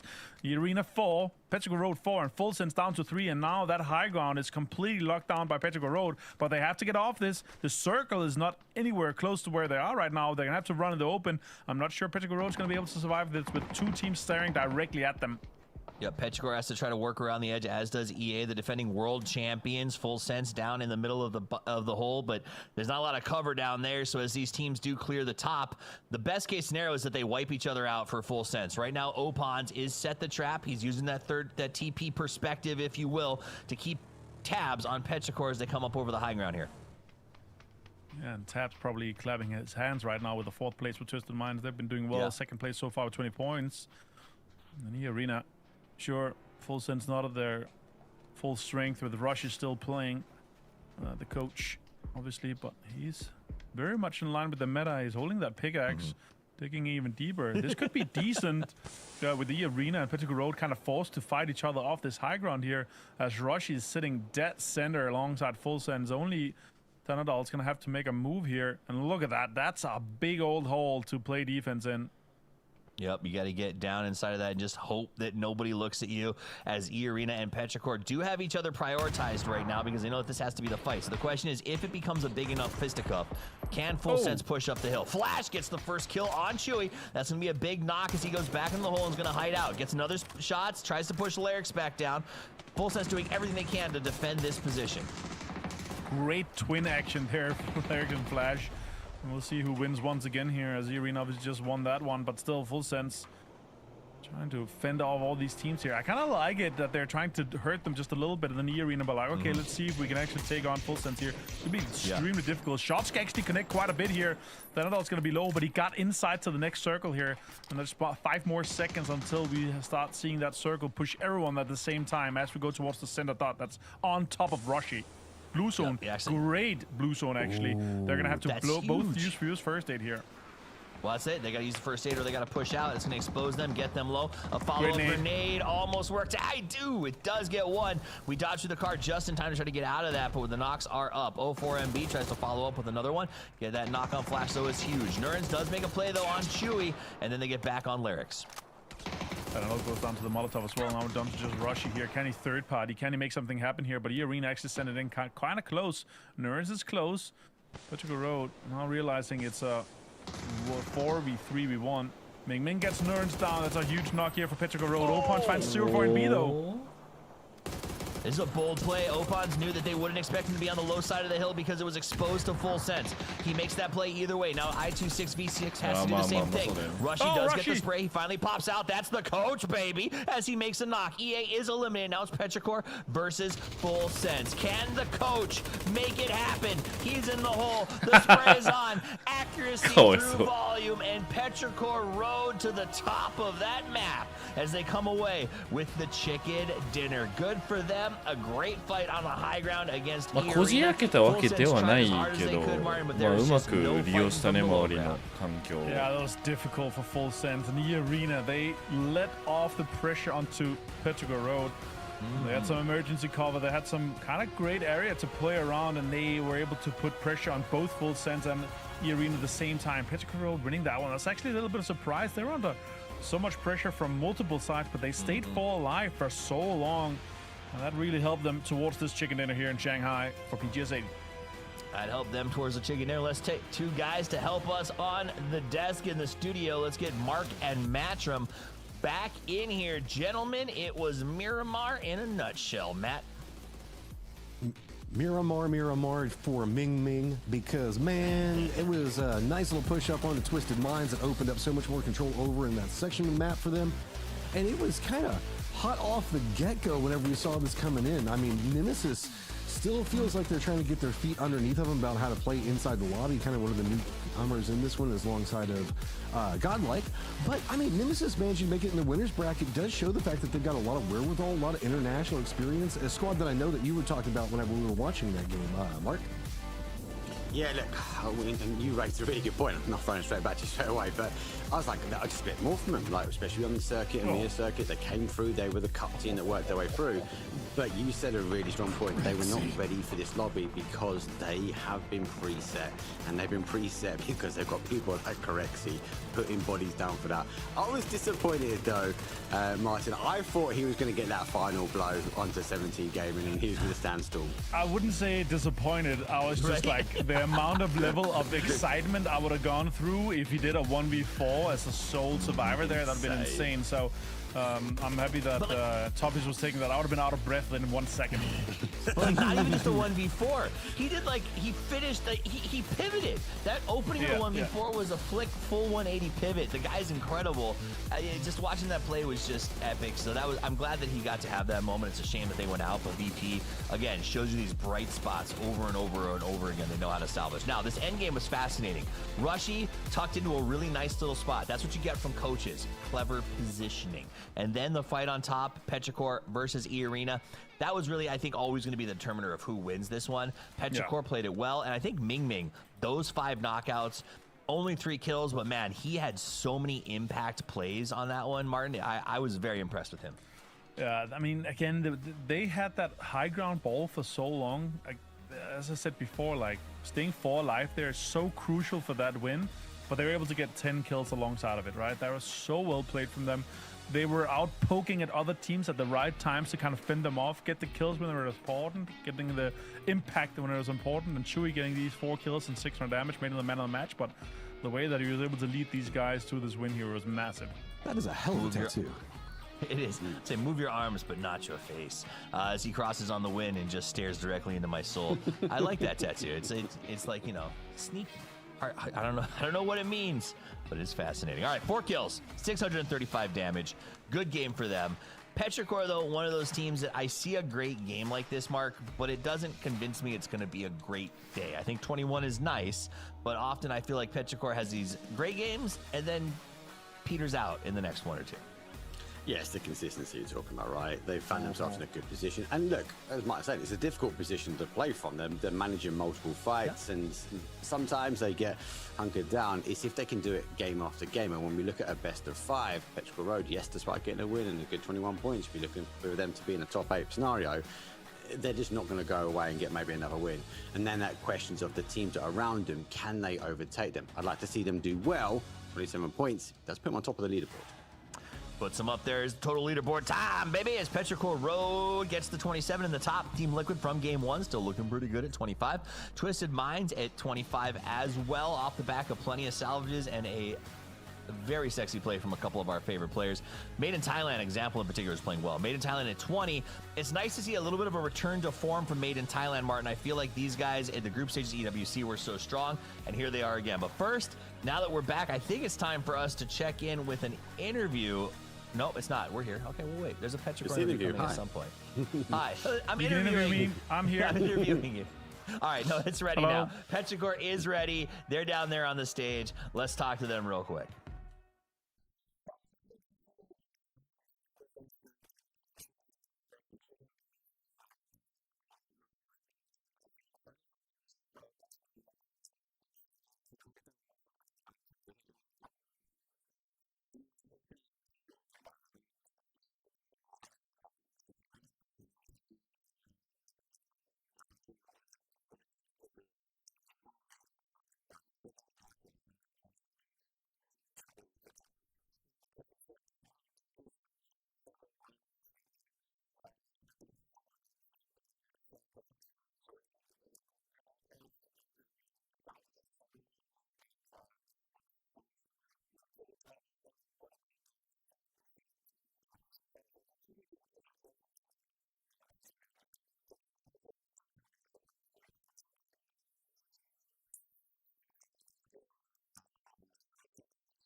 Welcome guys, they were joined by Songjan and Park Pro, and day 1 the finals was incredible for GK Esports because you guys like picked up 3 chicken dinners and really made a statement.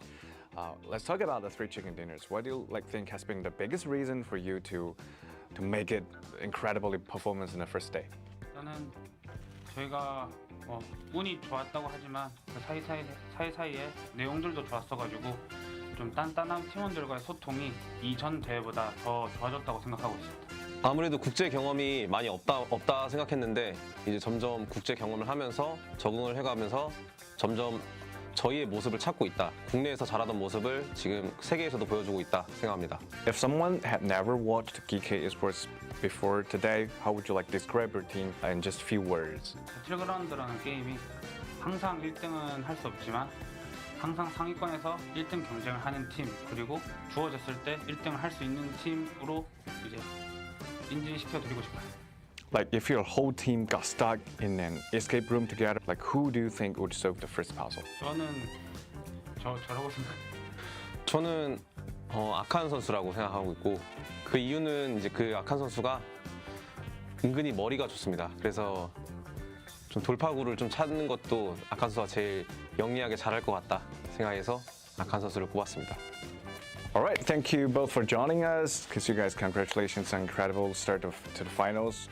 And we can't wait to see what GK Esports can do in the next. So good luck and see you in the next game. Bye. Fueled by the same passion as esports athletes, ZOWI continuously develops tailored products, empowering gamers to bring their best out. Today, we are launching the all-new XL2566X Plus, which uses the newly developed Fast TN panel and upgraded Diac 2 technology. The new monitor series continue to evolve, refining details to ensure players can perform their best consistently in games. Arctis Nova 7 Gen 2. The app called the biggest cheat code in the industry is here for PC and console. It's got real-time audio control to do crazy things. Okay. So use it and abuse it, you crazy person. It's the new gold standard.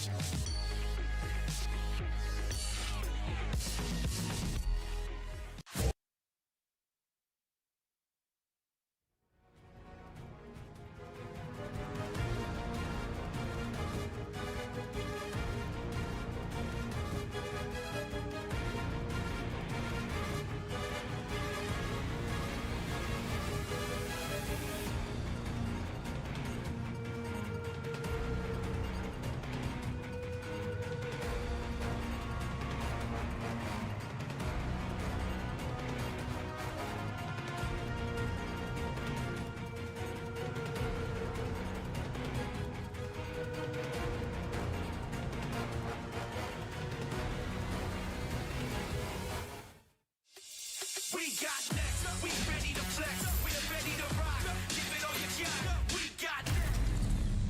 Y'all rockin' to the top, can't stop it, must be off your rocker, thinking you gon' stop us. We got next.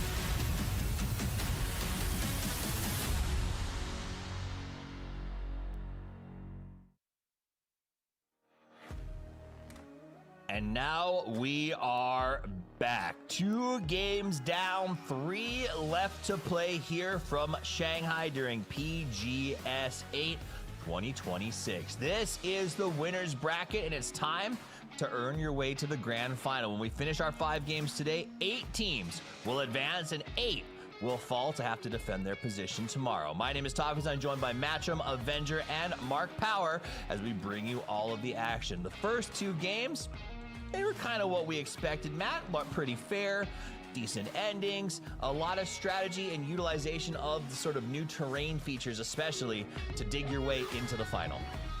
Yeah, we did see kind of an open circle to a high ground, low ground fight into game 2. So really what we're kind of seeing is teams that are having to navigate, I guess, friendlier circles than we saw last week, right? Last week, it felt like every single one of our circles was popping down circle 1, 50% water, so everybody's just trying to just get in the good games while they can. Well, they're trying to get into the games while they can, and this game is ready to start. Let's get into it as we bring back the casting duo of Mark and Matchum. It's time to Tego. All right, Tego time as we are going to be cutting in from the west, just down below the river, and then ending up just south of airport. So a little bit of a different plane path than we normally see coming on to Tego, but everything's still going to be fine. Yeah, going across the rivers, very scenic, great observing. We pick up the plane, and yeah, midpoint, it's going to get the divide. We're going to see potentially the zone's going to pop towards that sort of northwest islands. I think we have that river in to be dangerous. Anything down towards that southeast, that's going to be a mass migration for some of these teams. And we keep getting pulled down there, Songom over and over again. I mean, we have kind of danced around the river a couple of times, but it felt like we were getting a lot of army-based circles, and now we're just kind of going wherever the circle wants to go. See if we get anything kind of crazy off the drop. But I think that most of this is going to be cemented, because remember, while this is just going to be 5 games, these guys did play against each other for 2 days, so we're in total 10 days so far. So most people kind of know what they can steal as far as vehicles go and what's going to be safe to drop for and what's not. I mean, it's a bit more rote whenever we get this lobby. Yeah, the difference is we've got 1 Tego, right, compared to what we had last week. I really enjoyed the double Tego. I think this map gives a lot of chaos, and obviously whenever a circle like that, We have lots of water to play out on the west. River will be a question. There's limited crossings now, so it's going to be first to zone. But for the Supers, they've got everything up for grabs. Okay, so we've got the river that's kind of cutting in along the southern area as well as keeping in the island. You have to assume that that's probably going to be cut out, but the way our circles go, maybe not. Who knows? Maybe it'll happen around circle 8. So that kind of pulls us into our attention looking at Godok and Woolsong and that kind of position over there. Really, it's just going to be the flatlands around Godok that are going to be slightly problematic for squads because nobody's going to make too much of a commitment into Godok yet.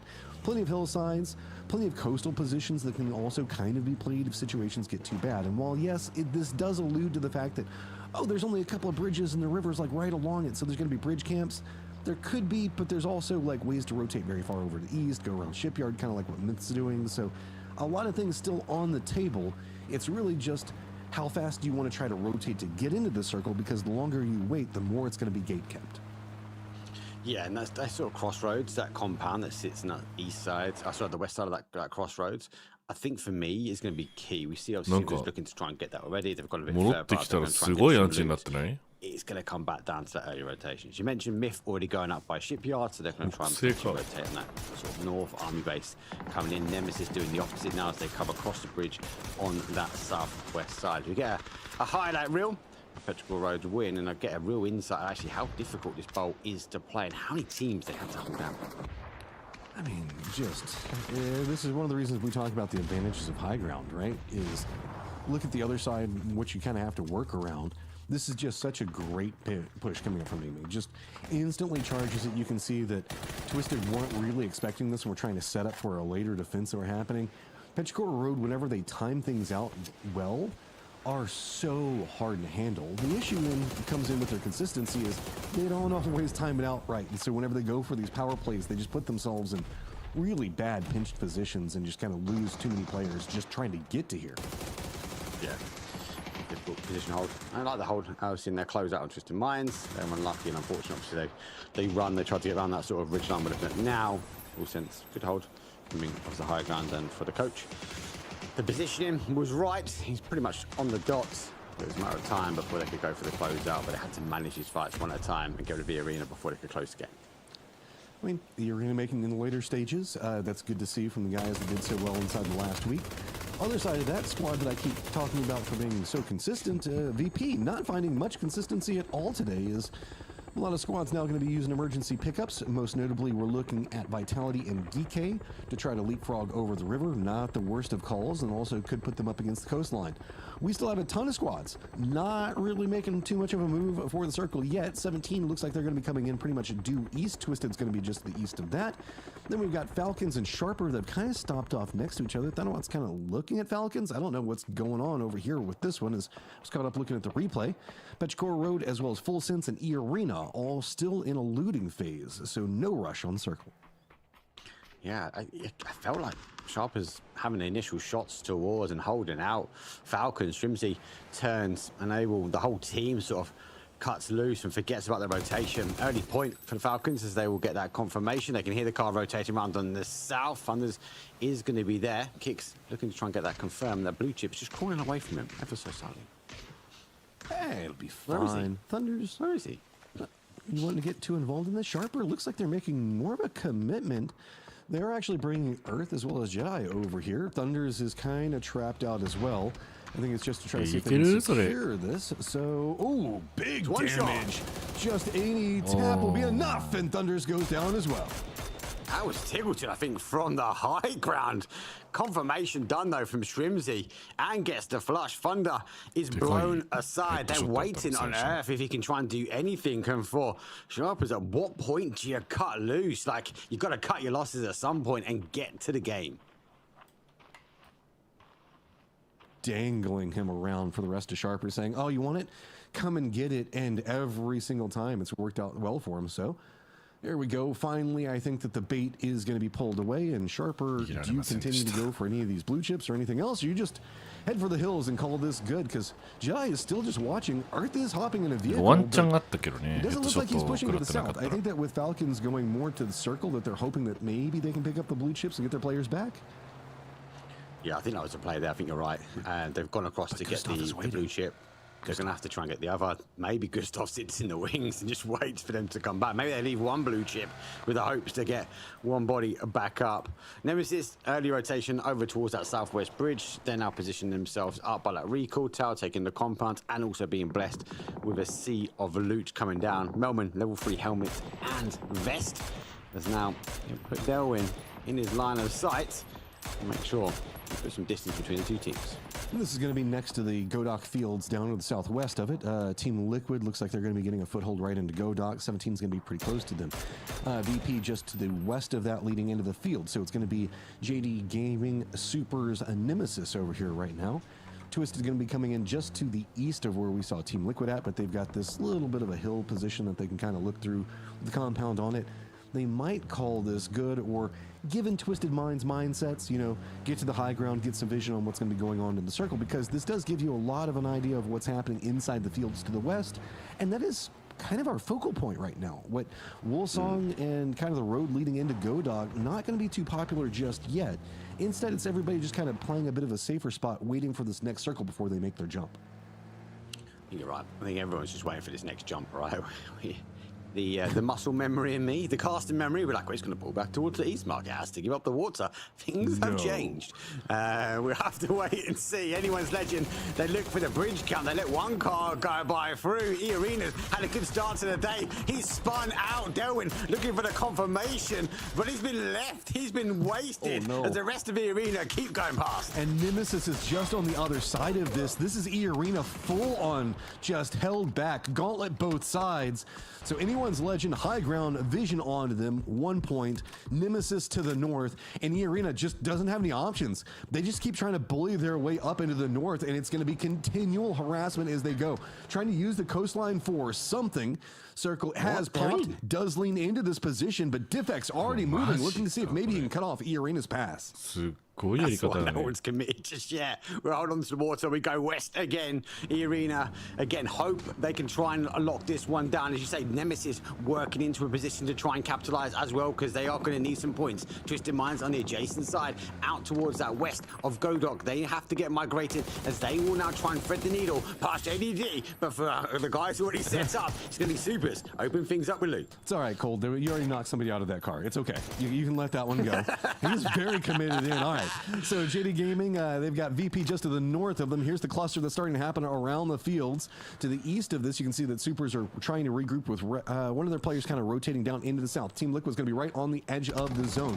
Twisted playing into the north, though, has to see if they deal with Nemesis. This is going to be a little bit more of a reprieve for E-Arena to get some more maneuverability with. Nemesis has been kind of fighting against E-Arena at range, not having to deal with a much closer threat. And Twisted, good shots coming up from Sosed, gets the knock on to Perfectix, and that is going to send Twisted back to the other side of the hill. Yeah, so obviously with the MG, they've been positioned, they nearly got caught, they have collapsed. He's holding that south side, they're going to try and charge their way forward. They do have a little bit of a cover at the moment. That blue zone will actually get the end of Perfectix, forcing the boys from Twisted Minds that are split and divided. They have to try and clear this fight if they want to stand a chance, but also go to safe for Nemesis. They have to clear this area before more teams come in. Oh, nade bounces off of Sosed, but doesn't get the knock on him. Using the LMG close range, nades though are starting to do enough damage to force him away. So Nemesis don't really like how much forward they're playing on that. Gonna retreat. Notice Melman on the other side with high ground, trying to keep containment onto Example. Example, if he can manage to hit one of these nades, can turn a lot of it around. But we also do have Supers keeping a little bit of supervision. Start more of a cluster, because remember, we do have the river that's eating up a lot of the circle, as well as the island. Yes, the island is still in play, but keep your hopes and dreams alive on it. Don't say it. So they won't know how much that flash kept him alive. Good push, good grenade. And for Twisted Minds, they get a little bit of breathing space now as Nemesis try to open things up from another angle. They have multiple teams to cover. Vitality is up towards their northwest. Obviously for Delwyn, he's left and he's taken for the swim, as he now does work his way just around by the islands, as he'll find an entry point in. And for that anchor player, that hold from Steed for Team Nemesis, he might find himself in a 1-versus-1. All right, Dylan, you got goals. I don't know exactly how this goal is going to work, because it's going to be stated it's going to be over here, playing a bit more west than the rest of the other players for Nemesis that are dealing with Twisted Minds right now. if Delvin actually does get a knock on state, it could create a whole chain of effect problems that could brew for Nemesis. New circle pops. Still keeps a little bit of the island in play, but we are heading more and more fields heavy. That's a problem for everybody, as it is going to be, yes, a couple of squads need to move in, but just less and less real estate. Luckily, there are a couple of like ridges and ravines to work with, but it's going to be a lot of what we're watching going on with Twisted. He's doing it's like swim simulator. He's going to go back the way he's come. So today does eventually find Batildins with the MG.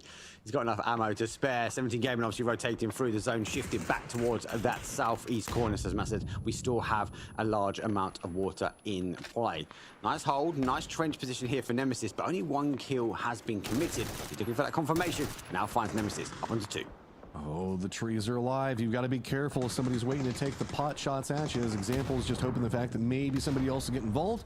Looks like JD is also going to put in some work on this. Nemesis has to be careful, starting to get way too many friends. 17 on the other side. So, oddly enough, going to be defending up example. So the fields, the water, everything else like that, there's just not a lot of space to play. A couple of these squads going to be going for a little bit more of a kill-centric styling for the time being. And that's just pretty much the nature of the beast. We do have DK, Myth, and VP that are all needing to regroup into the north. Expect a firefight to happen with that any second now. Yeah, we are waiting for VP to work in. And actually, we have tuned in for VP comms. They're on the outside edge. Let's see what they've got on the comms. How they have to try and work this one in. Where should I go? Orange? Is orange check? And yellow is holding. Go orange, go orange, okay, go orange. Yeah. You can shoot them in the back. Go orange, go orange, go orange. Yeah. You can shoot them in the back. Here comes. Where should I go? Orange? Is orange check? And yellow is holding. Go orange, go orange, go orange. Yeah. You can shoot them in the back. Bicycle guy got hit. On the blue, on the blue. More people, yeah. Yeah, between us. He's pushing your hill, Nix. Block the bike. Nice. Nix, play outside. One guy on the hill, Nix. One driving and one on Nix, right? No. One on Nix. Oh, that was mean. Absolutely. How much were they committed to get to orange? They like the aggression. They're not looking in the zone. They're looking to control the outside edge here, Matt. They want to stop Geekay working in. Geekay is just sending it. They're just trying to get through the circle any way that they can deal with. Myth a little bit tail end back behind. That Pearl of Khan has just been left behind. See if maybe he can get a knock. Blue zone stacking the damage, and Correxy is going to get the better of that side of it. So, GK, you've got EJ making a run through the circle right on top of, what is it, JD as well as 17.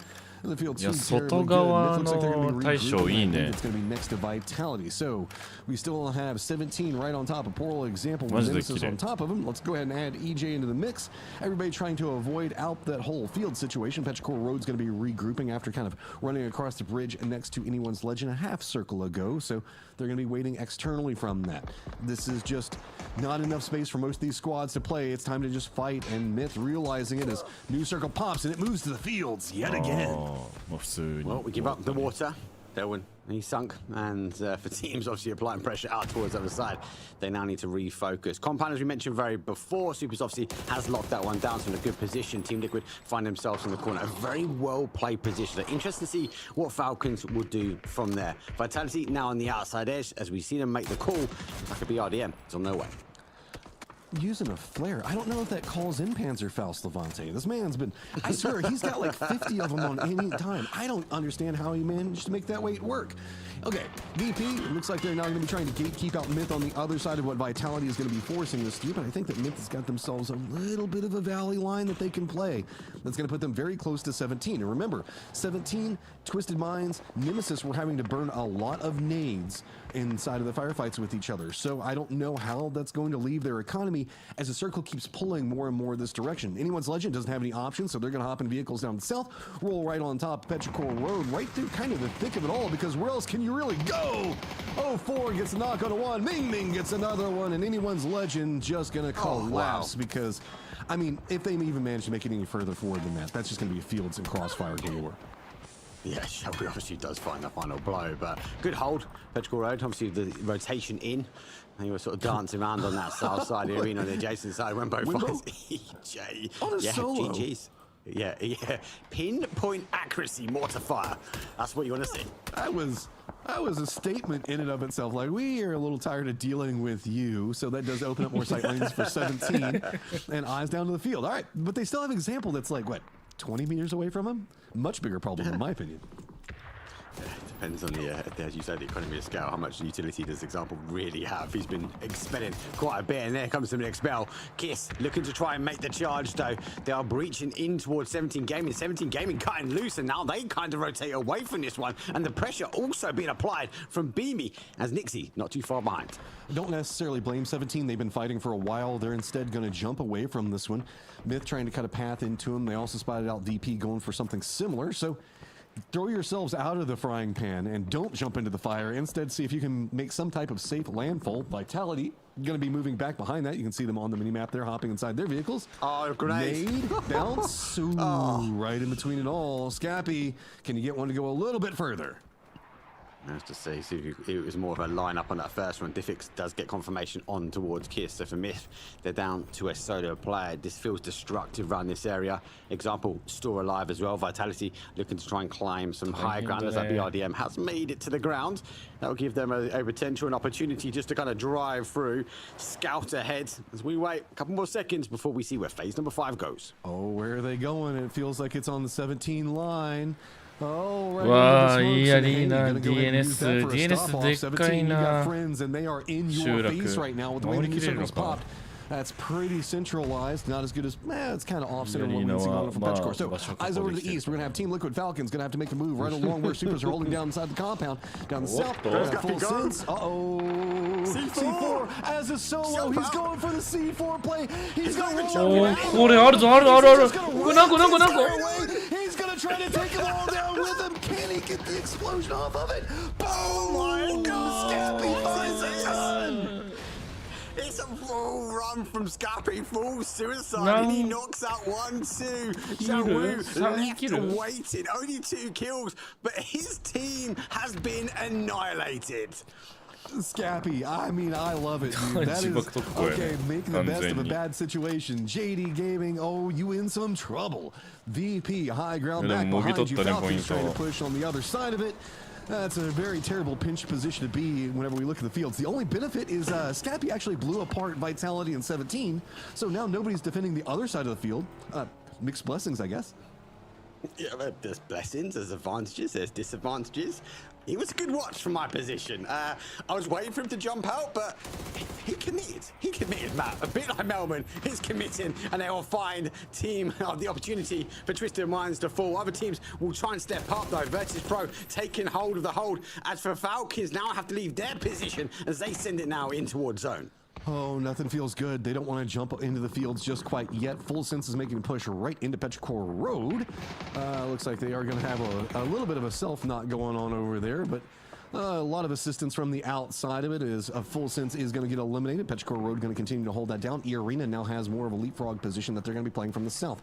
Team Liquid wraps around to the south of where we see a Super is going to be playing from, trying to see if they can get into a compound. VP still has the high ground, trying to hold back the Falcons right now.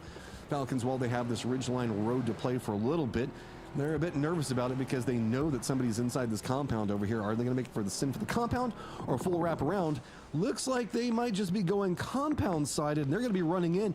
And this is why, because, see, Supers are going to be leaning more into the south right now, and Falcons just get to squeak by to the north due to the positioning of Team Liquid and the aggro that they've drawn from Supers. Well played from Falcons, understanding that Super's obviously taking a fight on the south side of the compound. They've used the ridge, they've used the field well, they've denied the line of sight, even if there was a hold there. And obviously for Supers, they're unable to get sort of eyes on towards those cards. Team Liquid, though, Cowboy is down. They're going to take him to a bit of safety to get that res back on. And with 9 seconds to go, we look where phase 6, and it worries me. Is this compound going to remain in, or do we see a west push? Oh, it feels like it's always going to abandon the compound these days. He is going to pull a bit more to the west of where we see going on. Oh, Falcons problems. It's okay. It's fine. It's just a car. Just get it on to Gustav. That's what happens when you go for center circle, man. It feels like everybody's going to be going for it. But it is really just, E-Arena, Petrichor Road, Falcons, and 17 inside the circle. Everybody else now has to figure out how they want to get there. Big Rock's been confirmed out. JDG get a confirmation here. VP knowing they have to try and find their way in towards zone. They will find the graveyard, the grave shift from Scrappy, as the MiTH made this whole area a complete MiTH, BRDM included. So a bit of a free pass for them. JDD do come in style, so they do go for a 360 flip onto the car, but they also find safety.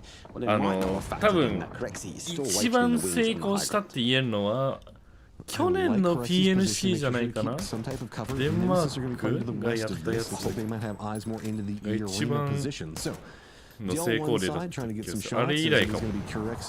Oh, more nades. Xiao Wu. I mean, I know that there's bad blood between 17 and Falcons going all the way back to hot drops on the center of the map, but this feels intentional as the BRDM. Oh, マジか。ファルコンズ。そんなあっさりグレだけで。I mean, yeah. 取り方研究するか。ちょっとグレ投げにくい。Yeah, just about. Well, maybe it's a reward of what happens. We have to wait and see. Falcons, though, been rewarded by multiple grenades from multiple teams. Unfortunately for Crexy, though, he does get that confirmation. But as a result, he goes down. Actually, point picked up Jawu as well. So another point in the way of 17 game. VP now down to a duo. And again, lurking around in the graveyard. So the only moving factor left to get into the circle is going to be NMSS. That's over into the west. Looks like they're going to be making a pass down next to E Arena. A couple smokes could be their stop-off point. As E Arena is going to be playing just a little bit lower ground, pretty separated out, with their players and lyrics playing very far to the south, pretty much the due south. Keep eye on the circle. Pitchcore Road can't get too involved in this, nor can VP and Xiao Wu in the roaming BRDM of grenade tosses everywhere. There's too much of a ridge line over into the east. So NMSS played this well to choose a proper pathing, so it's going to be mostly just them and E Arena, but the further they go into the circle, a lot of those ridge lines are going to start getting cut out and make it more problematic, because it looks like Team Liquid is going to be backfilling to see if maybe they can backstab onto supers. Yeah, they calculated this well. Good play. Purdy, big brain move here at the moment, just trying to find and gain information. Swing around, you can see those smokes, and I think he's got to make a commit. Is he going out? He looks like he's thinking about maybe a nade, but he's got to get out of the blue as quick as he can. Damage being done, and there's the opening. The MGs though from Norman, as he just picked up, will open things up onto Melman, but it's an MG versus an MG. Hey, see how these nades are prepped up. You can see that two players for Team Liquid are playing to the south. New circle pops, and it goes very hard to the west. So that's going to make a committal for firefight over here. Southern section of Team Liquid has some hard decisions as they have to figure out, do they want to kind of go for a little bit better of a position into the circle. Cowboy keeps looking that direction. Now starting to take a couple of shots from DL though. Smoke wall still not quite good enough as DL is going to get the knock on to Cowboy.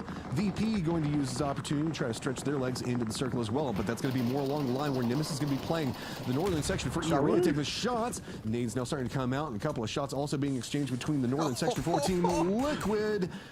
Can we find over here as it's a little bit of peek between everything, and Xiao Wu get involved in what's going to be Nemesis just gets dropped. That was craziness. What is Xiao Wu doing to this lobby? He's running over, killing people. He's just doing things. Yeah, Margie. Grenades. Crypto. A huge nade. Birdie, Luke, stack up. Margie. Then he got an opportunity to try and get Cowboy back up. They're going to work their way in the field. VP on the outside. Xiao Wu still driving around for the kills. As mentioned, Team Nemesis is down Arena, not too far away, and they have the MG. So you can see in the distance, though, a barrage of shots going over towards that BRDM. This is a pretty desperate run coming up from Team Liquid. They're kind of hesitant along this ridge line, but they don't have too many other options. Nixie's going to be playing up next. It looks like Cowboy's going for a regroup, so it's going to be 3-man to the north. Halo playing down to the south, so Nixie's going to try to hold that back. Beamy on the other side of it. Looks like he has some type of idea of the movement as it's going to be happening. Petchcore Road already inside the circle. Nade's now starting to come out. Nixie, vision pops up. Perfectly timed to get the knock on to Cowboy. Now starting to dance between them all. Gets more vision. Just starts going for the spray. Oh my god. Nixie. Nixie just absolutely dismantling Team Liquid. Can he get the Oh my god. It's a full house of cards for VP. Nixie pops up. It was a switch over towards Purdy as he came on that right-hand side. That gave him the control, the breathe, the sigh of the relief. Now he works his way back to team up though with Beamy as they are now on 8 kills. God, Nixie just makes plays like that look simple and easy. I mean, he just timed everything on that so perfectly. So to the north, we got VP coming back into form, now presently up in 6th place. E Arena in 5th, down to the south, holding down very wide split. Petchcore Road having to deal with much closer threat, and VP VP. New circle about to pop. Stays pretty centered, so that means the VP have to fight their way in, and I don't know. Feels like E-Arena are trying to get a piece of Petchcore Road defense low. They managed to get the kills, but now that we're in nade range and have to push into where everybody knows they're at, BMA, what else can you bring? This is what we see from the arena, though. They know they're going to close this game out. They are just waiting at the moment. For Virtus Pro, it's difficult. No one wants to take a head-to-head battle with this team, so just util them out until they're no more. And I think this might be the final blow, and it is. Emming will say goodbye. VP unable to take a head-to-head fight with Petchcore Road. 3v2, Petchcore Road stacked on top of each other, and E-Arena know it. Lyrics is going to be playing to the south outside the circle, trying to keep containment angles. We already have another reposition that happens on the other side from Nurens, so crossfire potential on any movement from Petchcore Road. They need to take down either Nurens or Lyrics.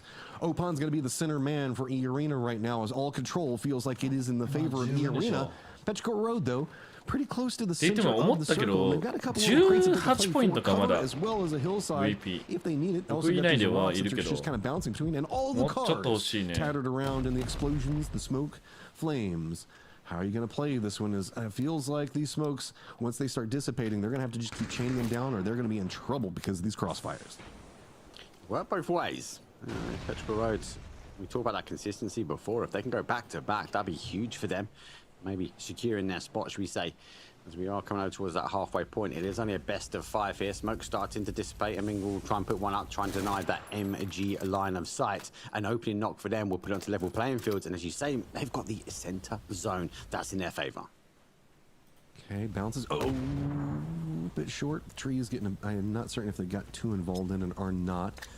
Nade bounce is going to go pretty far. Doesn't look like it's connecting, but at least enough to shoo somebody away. I think that those couple of divots are just knocking him out. Unless he's just trying to cut a path to him through the ground. I don't know. A couple of shots now come out from Nurens. LMG's in the hands, and ammo's low. Ammo's really, really low. He's going to struggle with that one. I think noise will obviously deter Petchcore Road. They have to keep an eye on that one. That will be, I suppose, in the back of their minds, trying to deal with an MG. They won't know how much ammo he has left. And so going to take advantage, as you say, of those grenades as he will crawl his way in. It is phase number 9. We are going to the dot. And it is a bit of a toss-up, though. E-Arena and Petchcore Road just about the same from the center. Yeah, Opan's with, I think, a little bit of a position that he can continue to hold while Petchcore Road still has to deal with these outside angles. Blue zone, though, the way E-Arena were playing this is so smart from Petchcore Road. They just have to hold it together long enough because those outward flanking angles that E-Arena were trying to set up, the longer that the blue zone lasts, it's just going to continue to funnel on top of each other. And then that opens up something for him. Get the knock on Nurens. Focus looks like it has shifted back over to Lyrics, but Opan's has crept a couple of meters closer, trying to see if he can get in the face of Petchcore Road. Yeah, you're right. Opens was kind of denied. Great Molly comes in. He now has to try and activate. He puts it back to a 2 versus 1.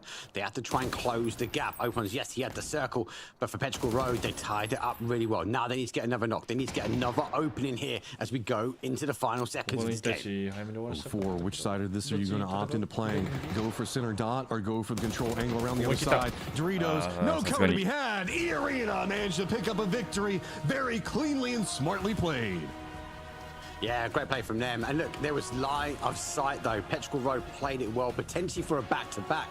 Those wide rotations you mentioned about Opens was sitting in the middle. He was kind of a non-in-void. If they could have get another knock, they could have potentially played in. Well played from E-Arena. They activated at the right time, and it was a well-controlled ending. Let's bring in, though, the two masters, Toffees. Martin, welcome back in after match 3. Glad to be back, and it's glad to see E-Arena do it again, because Martin, that's one of my biggest fears when you see a team take the victory, raise the trophy, win a tournament, that they will let off the gas, or maybe like people will solve them. But E-Arena gets a nice win here. For a second, I worried when they gave them kind of tried to make that a 2v2, but ultimately the Rabbits come away with it. Yeah, they did indeed. And on top of that, the way they did it, the way that it was executed, Nurn, sure, you should probably use a little bit more stun grenades, but they're able to clutch it out. And also for me, the way that, you know, when the lay of the land is a little bit more rough in terms of terrain, they played it super smart around what they had, and yeah, were able to close it in a way where, sure, they didn't have the advantage on the rock, but they got Molotovs out, they got stun grenades out, they got the nades, and they got them down with that. Nice little mortar there. It was an explosive game match, and I felt like every time I turned around, there was a mortar or a grenade or a C4 going off.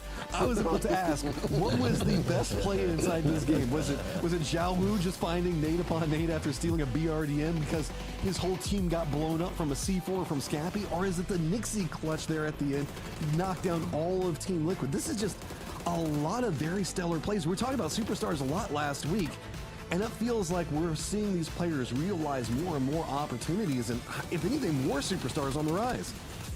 Wow, that car was flying, literally, as he shoots over the top of Petrichor. Nice little fight there.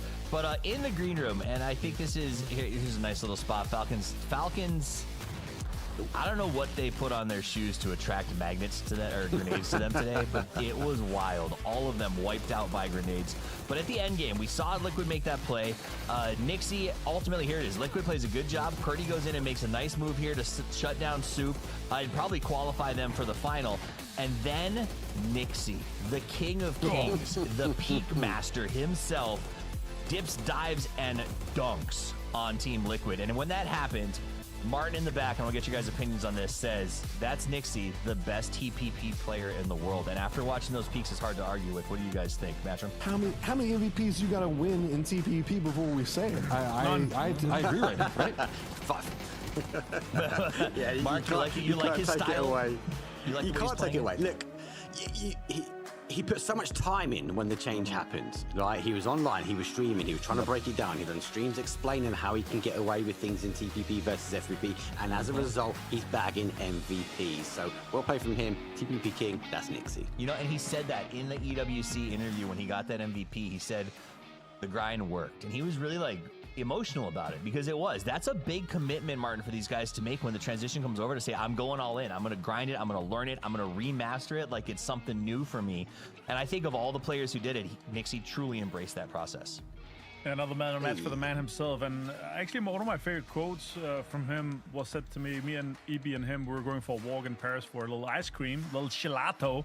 And he said to me, the more the other players and teams, they complain about how difficult TPP is or how they prefer FVP or whatever it is, that's even more of a motivation for me to grind harder. And that's why we see him this much on the man of the match. This is why we've seen so many MVPs of him this year. It's the discipline and it's the grind that's just put him where he is today. I like that. Every complaint is a chance for me to be stronger than someone who's not focused, right? That idea that that's when you rise to the top, that this era has created opportunities for teams to sort of reinvent themselves and become relatively powerful. Petrichor comes out with 18 in that game. E-Arena, they did win, but they got 15, so that'll be second for them, as they only got 5 kills. But Petrichor is playing really well right now, Mark, and they it's not just catching circles, like they're going out there and looking for the battles. Wow. It was just worrying about their consistency, right? And when they get that momentum going, this is what it results in. Petrichor controlled that really well. We saw the teams, I'm going to say, crashing into location or trying to pass by, but they're picking kills up and they're holding well. Then that control at the end, and even though they didn't get the conversion for the win here, how they played that final circle, they knew they were close to the dot, they were stacked up, they just needed to find an opening. They got it lucky enough for them. That activated the player in the middle, and it was just unfortunate they couldn't launch any more flashes to kind of deny the opportunity for E-Arena. Absolutely. Guys, what happened to DK? Tell me more. 1 point. 3 games. Less circles today? Compared to the 85 points they had in the finals, like they were so good the weekend, but 3 games, 1 point, that's like you lose every single engagement in Sec 4, you steal 1 kill away from like one team, you're thieving, one point away. Like, that's crazy. That's a little bit of a spin. Celebrated too hard, maybe. You know the Korean mindset. We win. Let's go spend some of this money, party a bit. Maybe it's the post-win hangover. So let's talk about some of the teams we just saw. Right now, Team Liquid looking pretty good, I think. Let's talk cutoffs. That's a good idea as we go into our last 2 games. Sure. Martin, Liquid, I think, cracked the 30 mark. You think that's enough for them? Yeah, absolutely. 30 is where you aim for. That's where you save. I think the cutoff might be 27, 26, whatever. Right now, the top 5, top 6 is looking really good with VP just having that game. But the fact is, if you're not on 1 point, even if you're on 5, if you have 1 good game, you might be able to shut it down and get into that top 8 quite easily for the winners.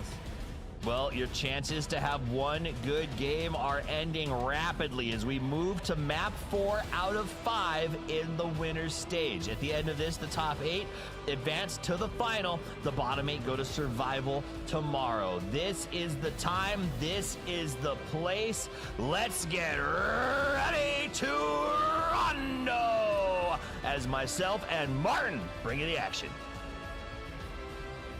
And we do start over by the east or north of Jadena City, the biggest and most inactive city for most of the teams here. But having a start like this here, a lot of teams actually ended up going out there with NMSS and Sharp for being close. Vitalis is going to go south. A little bit of more of a southern playing path here, Toffee. Some of the teams might struggle to get up towards Ryan, Muhopan, and some of those further north locations. Even the stadium is a stretch. It's going to be difficult for teams to get into this. But again, with this east and kind of south playing path here, and I'm kind of hoping for some interesting circles, especially with land ratio not being active. Yeah, I would love to see that. I also think this is a good playing path for everybody who's not a test track junkie, right? So this idea that you get sort of an off north, it's much easier to make long looping rotations up around the north side than it is through the south where that Jadena City bridges are. This opens the door, I think, for a lot of teams to try to make some moves. Now, if we don't get a test track circle, if we get something creative, especially if it's over by Jiao Tin, that could be wild for these players to have to make rotations. If E-Arena catches this circle, okay, thank God they did full sense. You know, depending on champions, they deserve a little luck. Let's give it to them. Yeah, full sense. Remember PTC 2025 where you had a lot of circle off? Here, you get a little bit of that. You can take that. See what that works for you. And they're able to get in and around Dan Ching and get some of that space. That works out. Shot comes in here from Cold. Takes some 7-6-2 shots towards that direction here. And yeah, I don't think it's going to end up too much. And DN Super's going to be able to get close to that stadium drop. There's plenty of loot to be had here. That's a Panzerfaust shot. Okay. I thought it was closer, but missed. They're able to escape with no one in here. This is a terrible area to drive, by the way. I hate that so much. If he hits anything else here, maybe he only had the Panzer and just drove after him. Yeah, we'll see. Yeah. Anyway, over to E-Arena. The probably worst circle potentially for them here. And Wang Tung, they're going to have a really long rotation or even a knee pickup. Get into this. This is a great area to loot, though. 2 guys into that. We're going to jump over to the highlights toppies of that match. As we take a look back at the last highlights, we can also check in with Nixie, the EWC MVP, the PGS 7 MVP, and the MVP of my heart.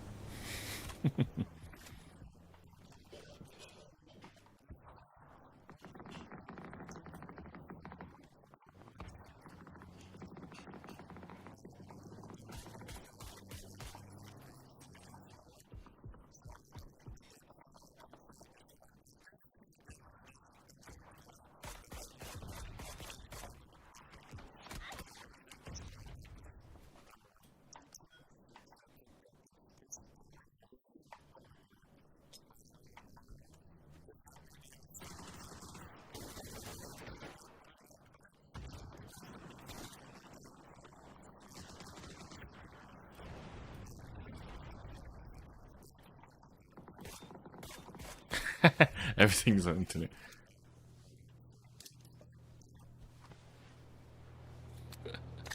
指に7本あればあれぐらいのピーク速度できるかもしれないですね。Nixie plays like he's got them though, Martin, as he is absolutely out of control on all of the peaks. The way that he plays, the way that he has mastered this perspective and the ability to come up and get those sprays and jump back down are incredible.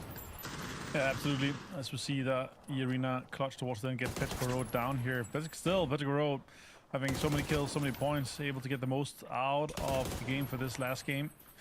And as we finish this, we're going to be able to jump over onto Rondo, where a lot of the central action is actually kind of already going on here. Pawns, new IGL. It makes you realize how drawn out that last fight was when you're hurrying, when you want it to end to get back to the match 4. Yeah. But it was a very drawn out fight. They definitely slow played that. We're very careful with each other, but ultimately we saw how it ended with でも大体30ポイントいけば安心でしょうっていう。 I have a question, Toffee. まあでもそこからもちろん26とか24とかなるかもしれないから。You said 5 extra fingers, right? But would you prefer to be on an extra arm or to have 10 fingers on one hand? Does the arm have an extra hand on it, or is it just an arm? Yeah, of course. Like it'll just be an extra arm with like the full so extra arm. I get 2 hands with and one has 10 fingers, or are we looking at 2 hands with 7.5 fingers on each one?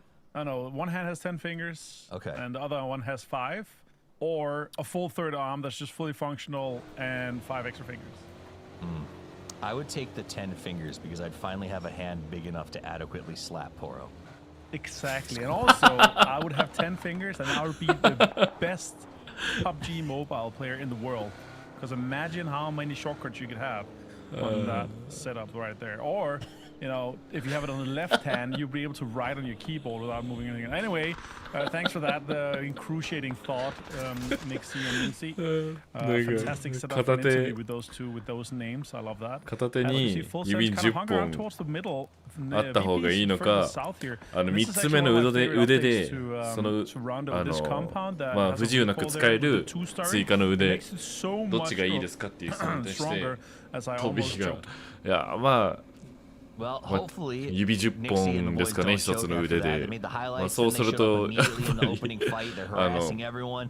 ポロって他のキャスターですね。他のキャスターに対して、平手打ちめちゃくちゃやりやすくなる。仲良すぎでしょ、この人たち。PGIS champions, as we see other teams we'll go jump to in a second. There are PGC, PGI, 想像しちゃったもん。 EWC champions all over 指10本ある手で人を平手打ちするっていう。多分顔全体真っ赤かんなんだろうね。Speaks volumes to how good these guys are. He just dropped his stuff. He said, "All right, I'm just, you know what? I'm not gonna help you. You're out of luck, bud." GG's, bye bye. Yep. 早く殺してブルーチップ拾う方がいいんじゃないかな。こういう時って。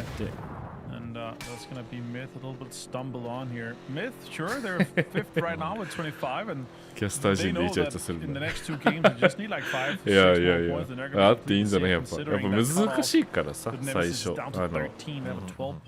何も起きてない時間って。This is a good MiTH, though. I think MiTH is better when they're middling in the group stages, when no one's focused on them, when you forget about them just a little bit, and then it comes up all of a sudden, everybody goes, oh yeah, that's the MiTH, right? That's the team that we've been talking about.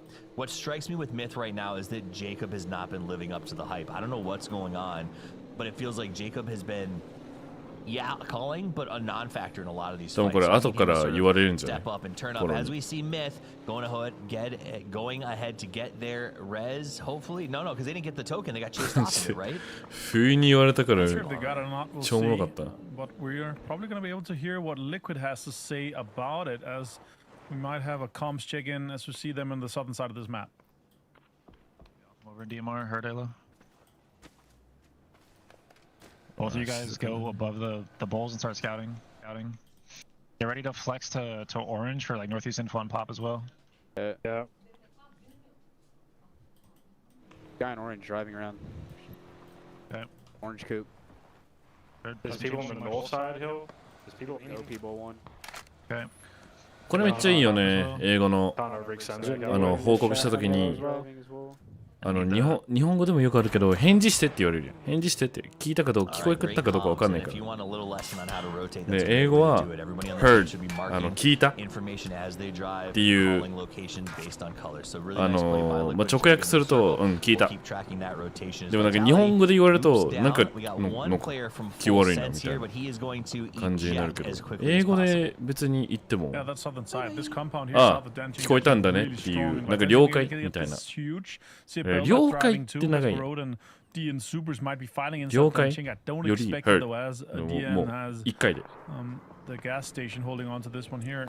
でもちょっと言語の差あるなとは思う。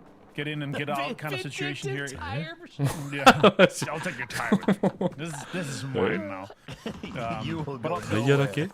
The problem with the gas station inside Denching, if this goes north, they have a huge road to cross and an impossible amount of windows to cover from all the teams kind of shooting into. Over to Twisted Minds. Him as finds Petulins. He might be able to get another kill here to pump that stats even more. Still also get some damage done too. As Destroy's kind of going low a little bit. Himas continues to put on some utility, and Lou is in the smoke here. I'm not sure if Destroy's going to be able to survive this. Nade is coming up, potentially in the hand of Lou. It's a good underhand, but he went off the corner. Great play for him as perfecting fine Delvin. Destroy playing nice and tight. Perfectix left on the outside. So was the Lolzy. They had to go back and forth against each other. Delwyn is knocked. Perfectix going to try to look for the flush, but I think they've got some support coming up from Himas looking to make a play. Nate going to come out and try to zone him backwards. The two players on the outside have had the biggest impact on this fight as they've really forced everyone else to keep their heads down. So you got Perfectus throwing a couple more grenades out. Would love to go confirm that Delwyn if at all possible.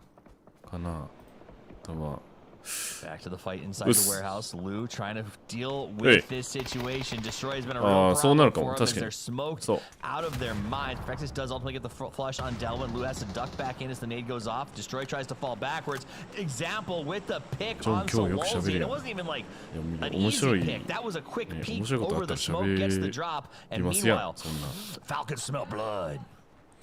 Great third-party opportunity here for Falcons as Kickstart drives in and actually gets high ground advantage over the backside of Twisted Minds here. Disengaging from the fight here, knows that he might be able to get a res off here. Kickstart trying to find some damage. Smoke here, nicely done. Just a little bit of information onto Twisted Minds. More teams come in as JDG getting involved in the southern side of this recoil area here. Is very active, especially if we get an all-in zone shift. All the teams from benching and south is going to have to get involved as well. You're looking to farm points. I think you can take a four-way fight and then res whoever goes down. It's not a bad call right now. JDG comes to get involved. That may actually be the saving grace here. Is Destroy out the window. Gets that spray down. Twisted Minds and AL know that they need to finish this fight because there's a whole lot of hyenas waiting outside. So Lolzy finds Lou and Lou goes down. Example, going to go ahead and take some time to get the heal up. Comes around the right side. Has got the AUG. Sees the peak. Out comes the flash. Pushes him back. Got a smoke. He's going to keep defending himself and hope that a little bit of backup comes in. Meantime, Example, Destroy from above takes him out.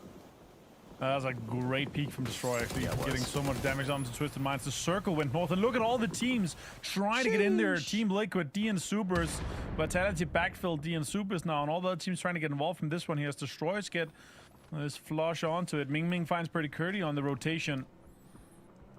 でもこの人たちの実況解説聞いて、こんな気楽に、ちょっ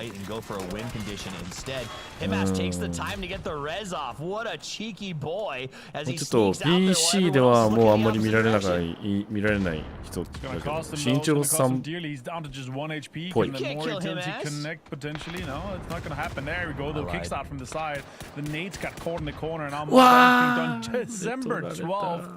From Narnia here in August though, but still got the damage done and the flush onto him as here. Well played by them. Falcons now trying to reinforce in the northern side as they see shots comes in from E-Arena. The Thumpong and the boys trying to backfill this location.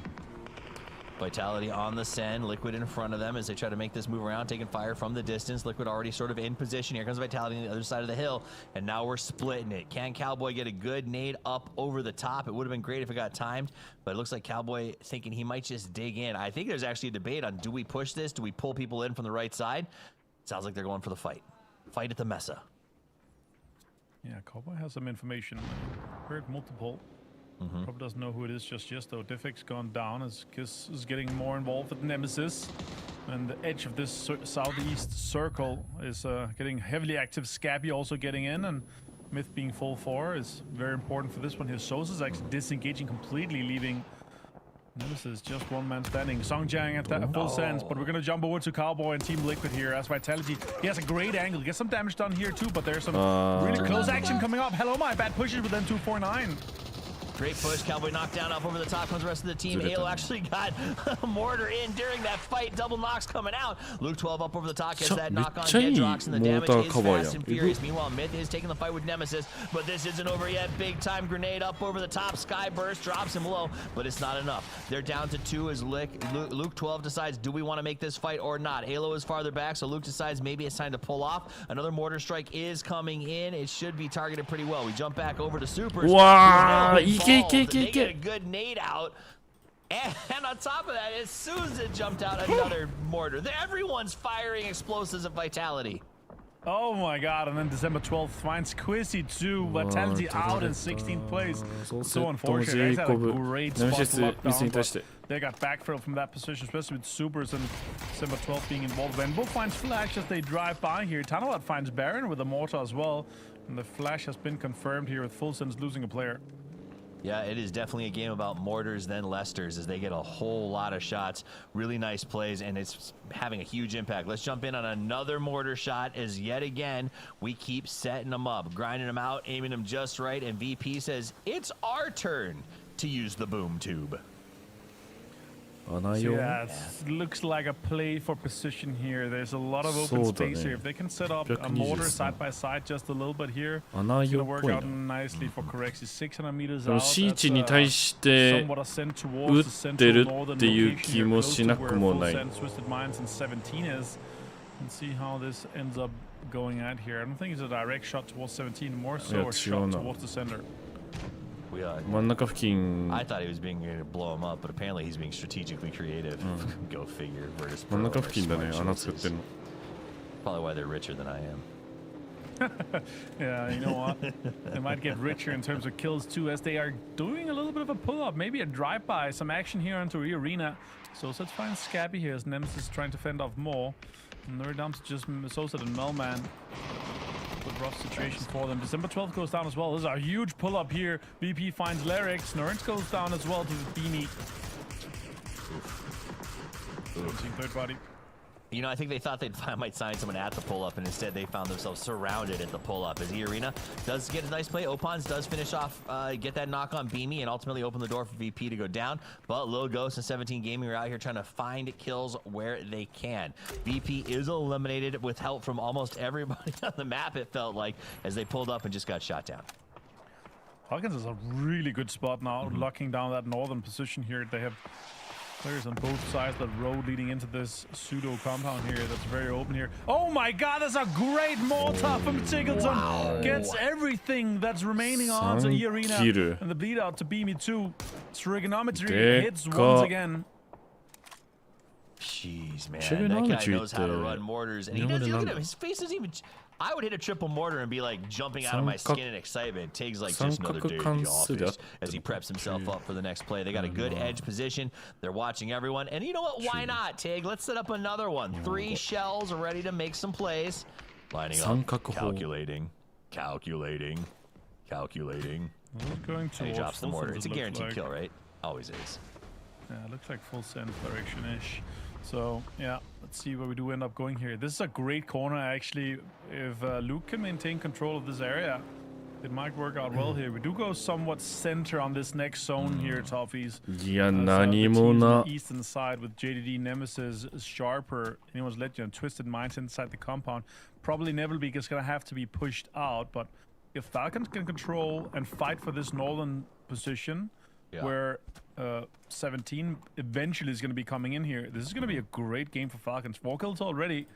It's looking pretty dire for the other teams trying to get out of this spot.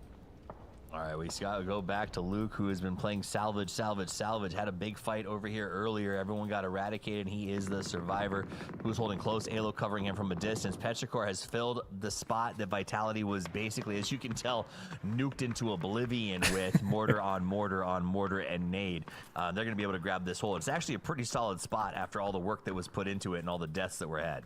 結構いいポジションになったよね。 Absolutely. This is actually very playable for Petrichor. But now it's going to be a backfill from D and Supers. More mortars come in, and Cuman has 6 nades alongside of that. Toffees, this is going to be an absolute bloodbath if anything of this connects, and then they follow up with the nades, and yeah, it's very, very short indeed. Strategic, I think that was a strategic hold dig. Meanwhile, Shrimsy, you said they had to come in here and take this away from Twisted. We got one player, Perfectix, locked up in the corner, and Falca's being very thorough. They're flashing and bombing every single corner push. That's what you hate to hear when you're Perfectix. And Shrimpsy coming in with the Panzer. It's going to be an easy clean here. And now Petrichor Road and D and Subers here. A bit of a stand-up between these two teams. Let's see if Falcons can quickly get Perfectix off here. That's a good smoke here. They see anyone that can potentially have a really, really good angle and lineup for it. Look at that. Nemesis is out. JDD gets that down. More fights continues in between D and Subers and Petrichor Road on that southwest side here. Good stuff. Oh my god. He's going to check him. He's going to close the door. It's a trap. He's going to be able to get the flash too. Potentially Kickstart jumps in and there. Oh, saving Gustav too. Solazzi finds Tickleton and now he was able to strike. Anyone's Legend striking from the back. Chooses not to shoot the Panzerfaust, thankfully, though you know he wanted to. Nade comes out, bounces past. If that had gone inside, they might have been a little bit in trouble. Now Shrim's going to use that Panzerfaust to stop any potential counter pushes from Anyone's Legend as the heels come up. Deal gets a nice little move. Oh my! やっぱ弱いんじゃない？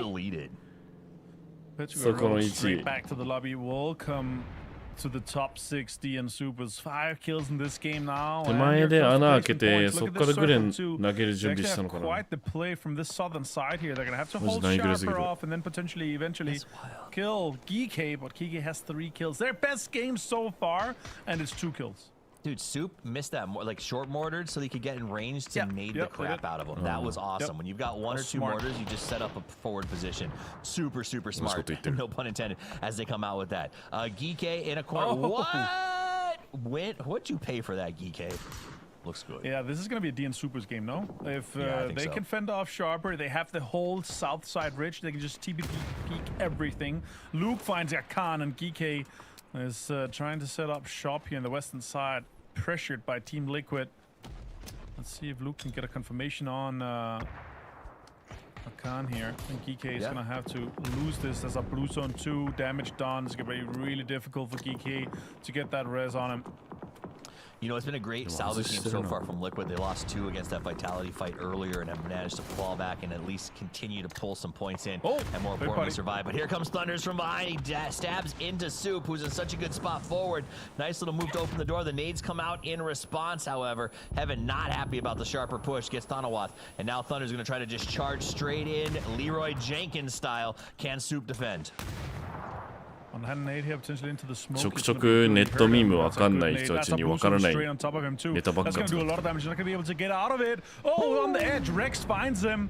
And now we're down to Earth. Sabalui has a barrel in hand here. More blue zones being committed here. DN Super's really trying to make sure that there's some gold here. Fulton is out in 9th place as we jump into the top 8. Nice move there. Soup, one of the teams that's most cognizant about the value of sort of using grenades for holding. Jumps backwards there, but that's one of the reasons they pack so many blues. They don't like taking cover for their opponents. They prefer Molotovs and blue zones in those tight fight scenarios. Now we jump to Falcons as they're going to go ahead and try to clear the house. They get the right side of the house cleared off. Then they're going to go ahead and molly the top to make sure that anybody locked in there is stuck in there. He is burning on the railing. He's going to be able to heal through it, but now they have a pretty good idea of where their opponents are as they continue to blow up the entire top floor. If you burn me, I will burn the stairs and delay everything. Which is going to be really annoying. That's going to enable JDD to potentially third-party Falcons. So just see 1 member left here. Really trying to make the most out of this one here. Great nade, but he heard it cooked, so he moved from it. I really liked it. Destroy. Oh, really well played here. Now, with the blue zone coming in, double blue zone from JDD. He's opening this one here. Now Shrimps, he's going to clear every single corner. It's going to be a boom, and it's going to be destroy out of this one here. And Falcon's able to stay 4 alive, but now they have JDD luring in the background, Toughies. But Shrimps was able to let them turn to face JDG. That was the key. They had to get that fight over quickly so that they could come out here and fight without destroying them back. Now they have a little bit of a compound to push out of. 17's not interested in taking the fight just yet. JDG trying to hold this little ground position, but they don't have a lot. Meanwhile, Soup does more damage and manages to wipe out Sharper. What a nade! Falcons, Tiggleton up over the top and kickstart for the long-range spray. Really well played here. Finds more kills. JDD really taking tons of damage here. 17 also getting involved. Venbo getting super safe. Now JDD down to just the scraps that's left here. 17 extremely well played on the northern side. South side shift. And JDG is going to have a really hard time. A Sharper is out in 7th place. And Shrimps, he finds Lilgos now. Nice Soup. Falcons with 7 kills so far. They keep grinding forward. Shrimsy put it in some work here as he's got a little bit of cover on that Dorito. JDG is running for the hills. They got a little bit of help from 17 as they came in, but the Falcons able to take a 2-front battle and defend against both. The problem is the circle is so far away. Now they just got to say, let's go for the fights, boys. They're going to try to charge into the background. Meanwhile, Team Liquid, Alo, the last person left alive, trying to pick up some kills on Geeke. They have been all about that salvage. Back to the Falcons. 17. Nades prepped up. They're trying to pull him down. It's a good one in his pocket. Shrimsy go boom. Shrimpsy gonna potentially go down completely here with 17 having left a 2-2 split, leaving 書き Wenbo のた and めのグレ Lil ー。 goes あ、 behind. これ書きのためのグレ Go ー。 straight for the. Okay, I like that. Kickstart もう一個あ trying る。 to really fend this and キックスター get ト。 this res happening here. お Oh my god, it's ー。 gonna be a flush and a knock on to kick. More utility in the pockets of Lil Ghost is making it Wow, difficult nice for headshot. Falcons. Now they're down to a 2-man with Tickleton and Gustav active, but still top 6 and 7 kills is a great game for them. 17 use that knowledge of the fact that the Falcons often go for quick reses to go ahead and triple grenade right back Wow. into the same Wow. spot. Gets that kill. Tiggleton is on fire right now. Says, stop messing with us, JDG. Turns around, gets the knock. He's in the blue. Gonna try to go for a little bit of a last play here and then let the blue take him. Gustav's trying to make a play here to potentially get both of the guys back. Oh, good damage done onto Wenbo. Now out in the blue, JDD third party's December 12th. Wow, Wenbo 落ちた。 Really great disengage for JDD to get more placement points here. As we see now, the top 4 with GK, JDD, D and Supers in 17. Now Wenbo goes down. It's a 3-man from 17. Wow. Ooh, that was perfect. Beautiful little nade there to the back. He's already dead, so what are you going to do there? Rex up on the rock watching for 17. 17 actually played this very, very well. JDG got one last survivor, got away from that 17 Falcons fight, but Rex going to put some fire on him. Come on, Rex, you got to connect those, and it's Heaven who ultimately does the hard work. Yeah, easy. Well played. Tick gets his kill as well onto it. It's going to be a great game for Falcons. Put them a little bit closer to that top 8 and to stay in there already. It's going to be important for the next game. Now, this game, though, we're on to a DN Supers with a top 2 and 11 kills. That's going to be a qualifying game for them, Toffees. 投げ物はあんまなさそうだな。CG 結構使ってたし。 We'll keep grinding forward. 17 also in a good spot to advance on the north of the 30 marks. So both these teams, if nothing else, just making a statement that you should be scared of us when we get to the finals later this week. Logo's putting down some offensive smokes to try to keep those TP peaks from affecting them. You can see the guys passing some firearms. There's some weaponry and some utility around on the ground back there as everyone preps up for what is going to be a straight up battle once we move past that sight line. How much utility do these guys have? They just threw all their nades at Falcons, but they have even more. But shots comes in from the off angle from Deal. He finds one, a headshot onto Lil Goes 2 as he pushes on. Heaven with the off. Oh my god, he's gonna hit that. He's gonna do great damage from the Molotov 2 here, Toffees. Let's go. Soup's cooking as they start to make the play from the low ground. The attack. Molotovs aren't going to slow me down. Says Deal as he starts to boil. Little Ghost alive. And that's how the Soup roll. They bubble to the top and they get themselves a win. Great game for DN Soup at the end of that match. It was 17 versus 7. 途中までは良かったんだけどね。 And ultimately, the Soup まずファルコンズに1枚ダルガラに見されたのも1個と。 Love the end game. Pure chaos, though, Mark. 左回り1人てかなんならもっと投げ物投げてよかったかもな。だからことに対して。 And the rest, it's like carrying two. Dildo took a panzer to the feet and was like, "Nah, you're not going to move us, lads. This is our qualifying game. Step up and step out." 下から上にパンツを打つのだいぶ辛いし当てにくいし。 From teams across every region, man, it seemed like there was a lot of folks who had to salvage, but found ways to get points. I mean, we saw Falcons finding some big kills, but for me, we had 17 as well as Supers walking into that in-game firefight. 11 kills between the two of them, so big stat coming up from Supers at the end of it. 17 has been kind of having some troubles making it into the circles and been losing a lot of players, like I would say about circle 4 or 5 in these firefights, and kind of been having to salvage. Now finally coming into it in a later stage with tons of utility, tons of things to work around. Very strong performance coming out from them, but what struck out to me at the end of that is how Supers had that hillside so unlocked. They even were in the process of sending Rex to a flank position around the side that wasn't even needed, but was about to pop off at any moment if whatever form of defensive line had managed to fall. Supers just were ready for anything.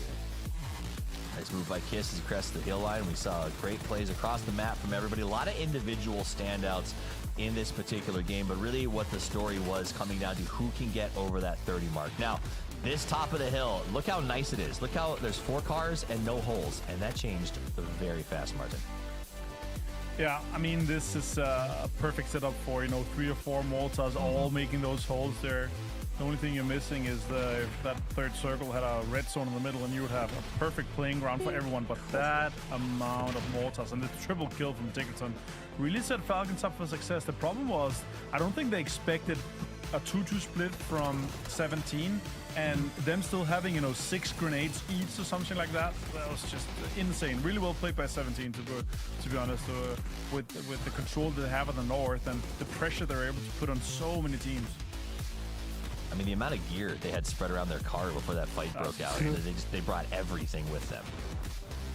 I mean, whenever we look at it, it was also very hard for Falcons to come in from that angle because of where GE was playing, right? Because they had a flanked position on both sides, so they had to lean more onto the 17 side of it, and it just didn't really feel good for Falcons on their approach. They didn't get the really push that they wanted on the 17 in that split that you were talking about.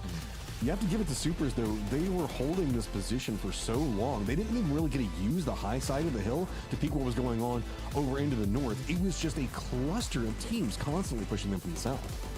I feel like Falcons would do so much better if 17 just wasn't in the lobbies. It just always them fighting each other. Right? Oh, no, I'm just saying, like, just wish them away. I know. We go with you. Falcons will qualify. I just wonder if they changed, like, if they both got new organizations, would they still fight this much? But man of the match goes to DL with 7 kills and 520 damage. This guy's a monster. He exhausted, but a monster. Why is he so good, Martin? Why? I don't know. He's just bapping the hits, and 7 kills, that clutch, the amount of util they were able to commit, taking Pero's spot, like, that player was just perfect. Classic DN Supers, classic human calling right there, so I really like the approach that they did. And once they have that, like, once they get to that mid to late game setup, DN Supers are unstoppable, but I feel like the problem this year has been the early game to that mid-game setup. They do get 14 kills, 24 points. This is a qualifying game for them TWIS. They've got to get to that late game, right? They've got to put Human on the shoulders, and they got to drag him forward to make those plays. And they get to late. They do good. Here's match leaderboard. 24 points for Supers. Yay! 17 gets 17, JD 12, Falcons 10, and on from down. But what we care about is the overall leaderboard, because with 1 game left to play, it's about making the top 8. 46 points for Petrichor, qualified. Supers, 40, qualified. Liquid, 17, qualified. E-Arena, made in Thailand. What do you think? I thought you would get I'll qualified. take that. I will say this first, though. I love it when 17 Gaming gets 17 points in a game. And also, they had 17 points leading into this game. Like, everything lines up. Like, it's, Illuminati, some here and there. I still say this, though. I think the cutoff, the safe space that these teams are aiming for is 30. I do think we could end up being in a 27 to 29 points actual cutoff point from 8th to 9th place. Falcons and GP both below 8 right now. Ooh, that's scary. That is absolutely terrifying. Speaking of the Falcons, let's check in real quick. I believe we have an interview with Tiggleton.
Hello guys, welcome to the interview. Welcome particularly in ALO. It's great to have you both here. Describe your team, Liquid, in just 3 words. What would you choose?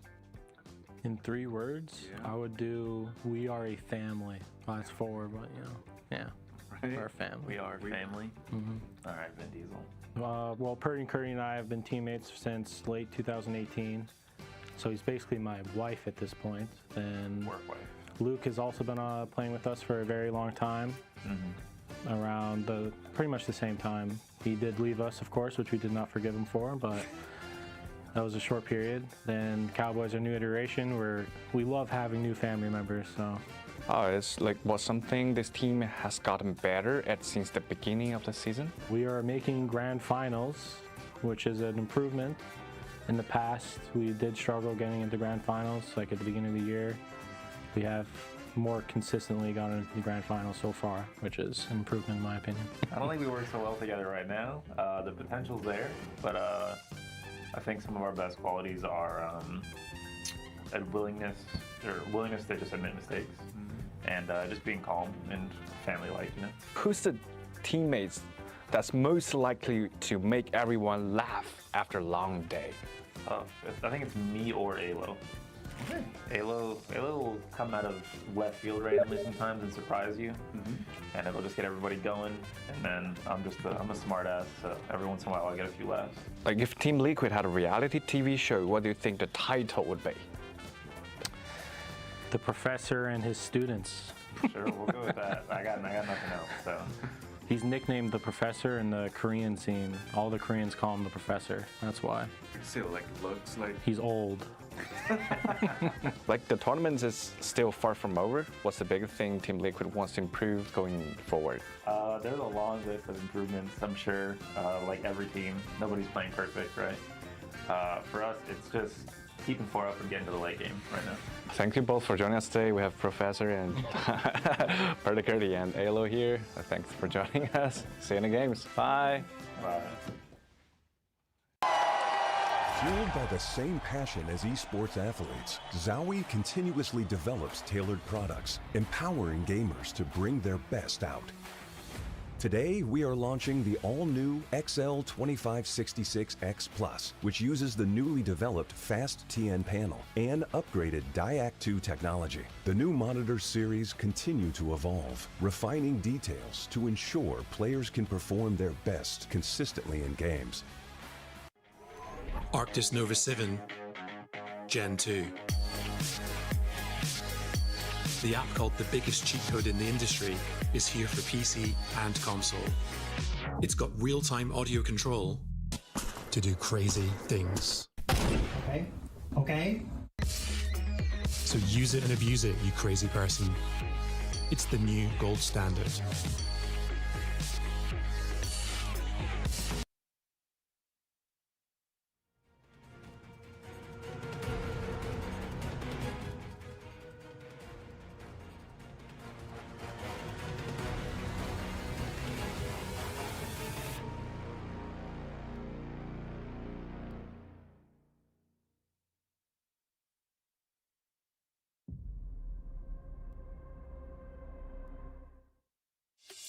We got next, we ready to flex, we're ready to rock, give it all you got, we got next.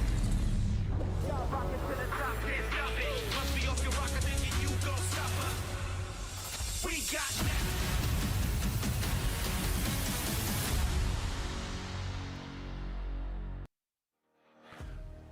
We are back. It's one game left to play here in the winner's bracket from Shanghai, China. PGS 8 is underway, and it has been an explosive day of play. C4s, grenades, mortars, oh my. And it's not over just yet, as we are close to the cutoff. The top 8 teams advance. The bottom 8 play tomorrow, and I assure you, they do not want to. My name's TWIS. I'm joined by Matcham, Avenger, and Mark Powers to break down the action. It's close. We think the cutoff is going to be in that 20 up range. Gentlemen, are there any surprises, anything you're expecting to go into the last one? Anyone that you should be keeping our eyes on as viewers as we head towards it, Matcham?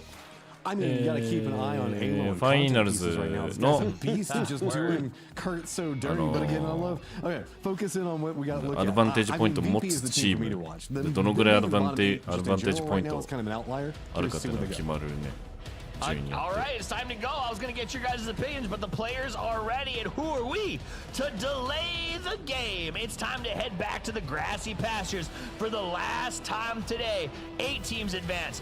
8 teams go to the survival stage. This is the moment you spend your life preparing for.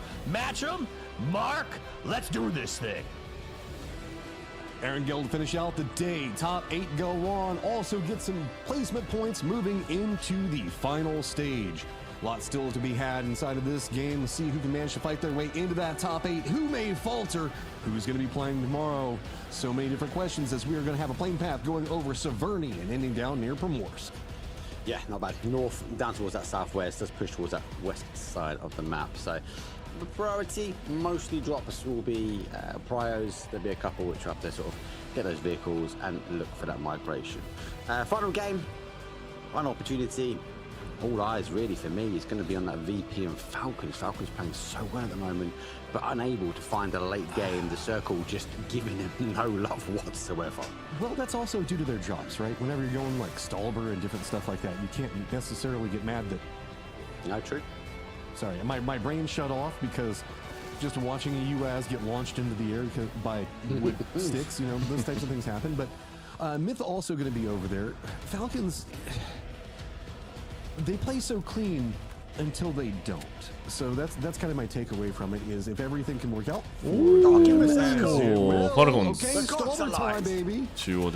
Well, they need to get points, and sitting in the middle of the circle, you're preying on that win. And so for Falcons, that's not going to be what it takes. And it comes back to kind of what Martin was saying, like, where's the cutoff going to be? I'm still pushing maybe a high 20s into the 30s, and some of these teams on the outside edge might start to look for farming points, get those kills early, get those points against your team name.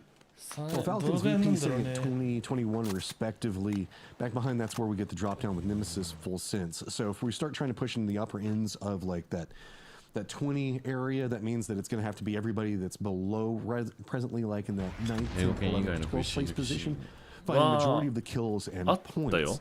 There is a potential, I would say, with Falcons and VP in that. Nemesis also can have their pop-off. Full sense tends to be a little bit slower. So when we're looking at math, I don't know, I feel 26, 27-ish feels about right. So not too much more, but really it's going to be about how much 8th, 7th, 6th もし、中国語を学んでればなみたいな一言言う。 And it's just going to be mid-pack against mid-pack, really fighting it out. And when we look and see Falcons finding a good circle off the start, MiTH going to be over there as well. Team Liquid already doing pretty good, so it's just going to be a lot about this tail-end teams and how much do we get a death funnel down to the southwest. That's the problem. That's the problem. And it's going to be kind of that sort of rotation management these teams are going to have to deal with. Martin called it very early in this last game. If you look back on the penultimate game highlights, the Supers though were sitting down on this south side with a level of control which was outstanding. They sort of reached in, got a couple of kills, and then waited, and then found their next target and cleared it out. And then once they cleared the south side, they were able to get this victory. A really well matched play for them. And this hillside was just really a wall for most of these teams to deal with, right? It wasn't really used for positioning or high ground control. It was more just trying to keep some separation against what was going on in different sections of the circle. Being one of the few that actually does go up there, but 17 had a much more bold approach to try to get over to this point and had to kind of send it a lot more, I guess, scary as, look, we're so high up in Stalber right now, it's cloudy over here. Nothing wrong with that. Falcons have climbed the mountain. This is their drop spot, so I suppose as much as you say, it can be seen as a disadvantage. Depends on that zone. That first game we had went down towards that southwest corner, so a massive rotation for the Falcons. This time we go back towards the northeast, and the advantage for them in both times is that actually they're out the plane early, so they get a little bit of extra time to get looted. So we'll watch now. 17 Gaming are airborne. Now the stars are aligning that 17 might try and drop onto Stalber. Okay, where are you going to go? I mean, you have to assume that a full Stalber commitment would be scary, but it's Falcons and 17. Why not? They have the exact same thought on how they want to approach it and end up just punching each other in the face over and over. Looks like 17 might go for a longer stretch. That could put them next to Baron. There is the more northern hillside. There's a couple of really good ridges that 17 can opt into playing. Look to see if we have any other things really going on outside that. As 17 is looking like they might be going to hang out with Baron. He's hopped inside of a vehicle and he's going. Yeah, obviously they know from the drop that Falcons will be up there, right? So they're looking for some positioning. They've got to be careful, and as they are scouting towards that sort of north side to pick up some of the cars, they will already be taken. As Baron, as you say, from MiTH, already there. It's not going to be the case now. 17 Gaming, Real Ghost is down the bike, out the way. He's going to try and get these shots on, but the cover is not quite there. To start with, a tree will provide a little bit of hope. He's lucky enough for Baron, he just about gets away. So back to Kameshki, he goes to hang out with the rest of Myth in that far more vertical section of what's going to be going on over into the east. Baron actually having to stop for a second, looks back over. Maybe he's trying to defend this, make sure to keep some level of territory control. And especially he knows if they come off an emergency pickup, they'll be looking at that vehicle as an opportunity and arguably a requirement for 17 Gaming if they need to get shifted, if they need to move from there. So wait and see. Most of the other teams are starting to work their way in. Super's obviously by the Granyanix, so Team Liquid out towards their east. Vitality now crashing in as Melbourne has to give up his compound hold. So good overload here from Team Vitality, taking a strong position away. And this is perfectly fine for NMSS as long as Melbourne canやりすぎじゃない？おい落としてる。なんでもいいじゃん。This is just the way Vitality likes to play it. Hell, my bad, gonna go ahead and get the flush. Vitality early game plays with aggression because they need to find those points. The later stages of the game, specifically mid-game and rotates, have just been doing them dirty. So instead, they're opting into more of this roam, try to find some kills, try to find some early game aggression strategy. Hasn't really worked out, but it has put them ahead of the guys that were played phenomenally inside the last PGS. So, winning? Kind of. It's difficult because Vitality put so much hard work in, so much effort. They've done so well. They're a lovable team. Even the Levante flex, everyone has to love, right? And they've had really strong results. They're just slow to start. So when we come into the winner stage, we're looking for a top 8. They haven't performed, especially in the last 4 games, to the level we wanted them to do. They're going to have to go for a reset now. They're going to have to readjust in the survival stage. See all the ideas on rotate for the squads that they managed to come through. We still have Geek over into the west. It looks like they could be pushing more into where Quizzy's going to be playing for Vitality. Sharper also going to be playing more Serverny sided, just in that lower section on the other side where we see Supers and Vitality going to be at. VP going to be regrouping, it looks like, right on the edge of the red zone. That's going to be north of the Yasnaya Lake. Anyone's Legend, the only squad that's playing in the Yasnaya, I guess, quarter of the circle in the way that we see it right now is everybody else is Stolber more north or more west of the river. So Anyone's Legend's got plenty of breathing room if we get a bait and switch circle. Falcon's still up on top. Myth is creeping up there more and more. I think got 1, maybe 2 players that are trying to crest the upper sections of it. Petrichor Road down to the southeast as JDG is also going to be coming in back behind Sharper, and that could be a firefight, depending on how far in JDG wants to go for this. Yeah, Jacob and Kiss are there. They're actually, especially Jacob, is on that north side of Stauber. He's up on that wall. So Falcon's in the middle and pushing down. Twisted Mind's coming in quite late, and they do come in that southeast corner. So there's a lot of open space between them. Yasnaya obviously completely free. We've seen Anyone's Legend rotate their way around. Vitality, we said they need some kills and some points. Quizzy gets to Bolty. Now he's looking for the confirmation, but then Neighbor on the leaderboard, though, able to get the raise. That's a hard shot to hit. I mean, the hillside you can see is kind of curved down, so you can't kind of curve the bullet underneath hit the feet.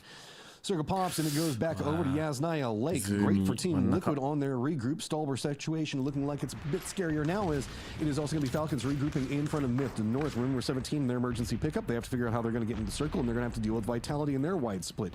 DK has been under duress from them for quite a while. E-Arena coming in from due west could be lining into where we see Full Sense going to be playing from as Twisted Minds in that late rotate going to be up back behind Petrichor Road and actually find that full open section down to the southeast where Anyone Legend's going to be playing at. Yeah, and again, some of these teams that are coming quite late, the zone has favored them. The PUBG gods have given them a gift. Twisted Minds will deter towards Yaz. Petrichor Road doing the same. Anyone's Legend also late coming in towards, I suppose, next to the lake, just outside that west of Yaz. I see teams, though, all position up. There we go. Petrichor Road unable to get quite in. Anyone's Legend, a couple of shots were doing, but able to find safety into the compound. These guys will be hoping now for another shift back towards the southeast, and it doesn't always come that way, but it is the last game, so it's the last opportunity. Well, I actually like this coming out from Anyone's Legend. They did have Yasnaya under control, but they went to more of the lakeside. One, it's scenic, it's nice, it's cool, great place to relax and vacation, but also gives you the ability to use the rocks to wrap around Yasnaya and the close point, and specifically the funnel point that happens over there. That was almost bad. That was almost bad, but it's fine. Remember, red zone doesn't hit good players. Everything's okay. You said that last time with Falcons getting in. So many guys topping 17, getting caught on the rotation. The red zone causing the damage and not the opportunity to keep that momentum shifting here. DN Superstar from the Granyanix causing chaos as they pick up Zhao Wu. We'll see for Twisted Minds. They're doing a lot of the damage as well. Okay, 17 over into the west. Winbo going to be the guy that's leading the pathing. E-Arena going to be up on the higher section of this hill. The Shack, often the safety player for a lot of teams when nothing else is working. JD Gaming is going to be on the other side. Vitality taking pot shots at the tail end of 17. DK needs to get in the circle, and they're going to be wrapping over into the northwest on the other side of JD Gaming. So that means the fact that JD is going to be splitting their attention just a bit more.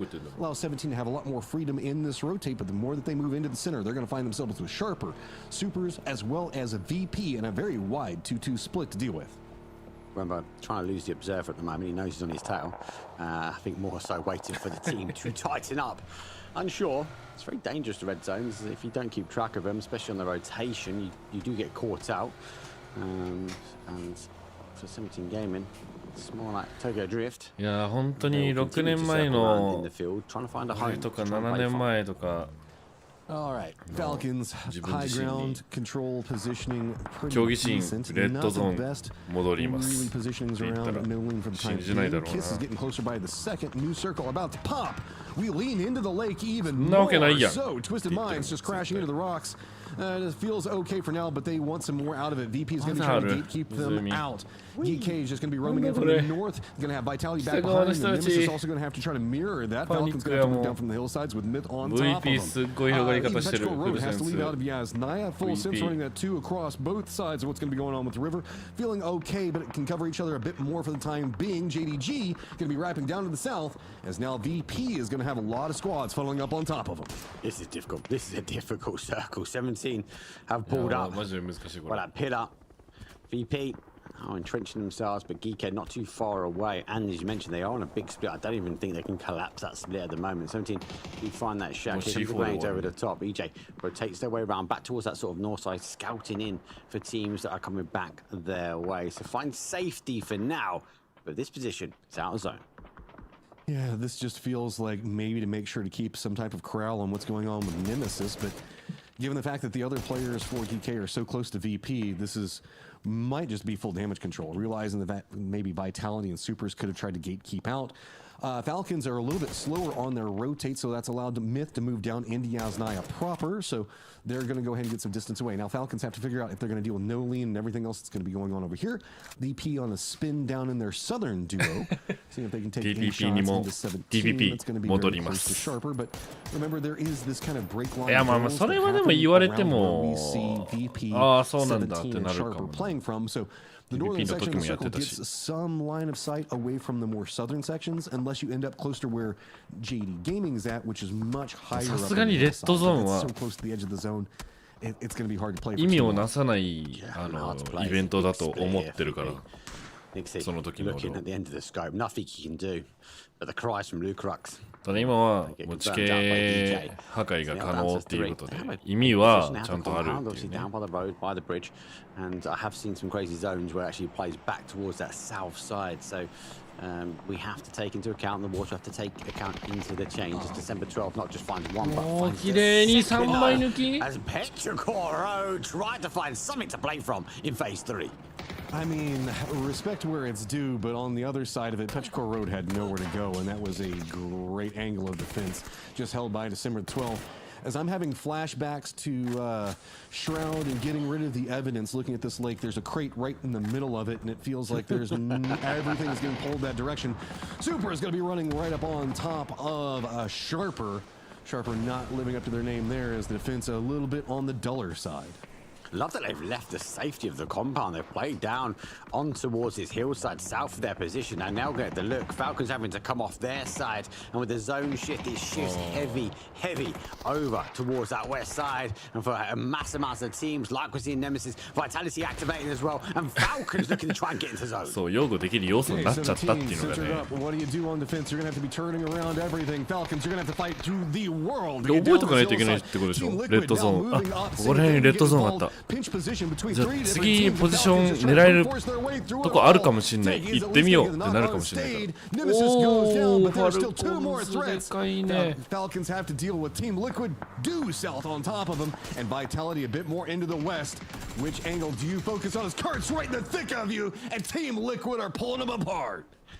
It's the Americas region versus the Americas まだ region. ポイント 2足 points り away て from ない the cutoff line. ですか Falcons ら now ね。 losing the bodies and they have to try and find hope and glory. Well, the hope comes in from Luke Purdy. Our professor himself will fall down, giving a bit of breathing room for our team Liquid. Luke 12 knows they're over the ridgeline with the bunny hop. Just can't find the information, so why not just launch a grenade at the rock, hoping, praying. Falcons sit on the other side.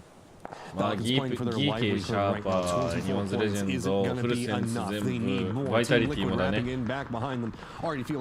多分、全部、Looks like he's making a play out in the blue zone to see if he can find anybody from Team Liquid. Secure points deny out this Nice. Pick it up. Nice. He is going to be going for the flush. 足りる？ Now going to go ahead and get the second one. 足りない。 He's trapped over here all by himself.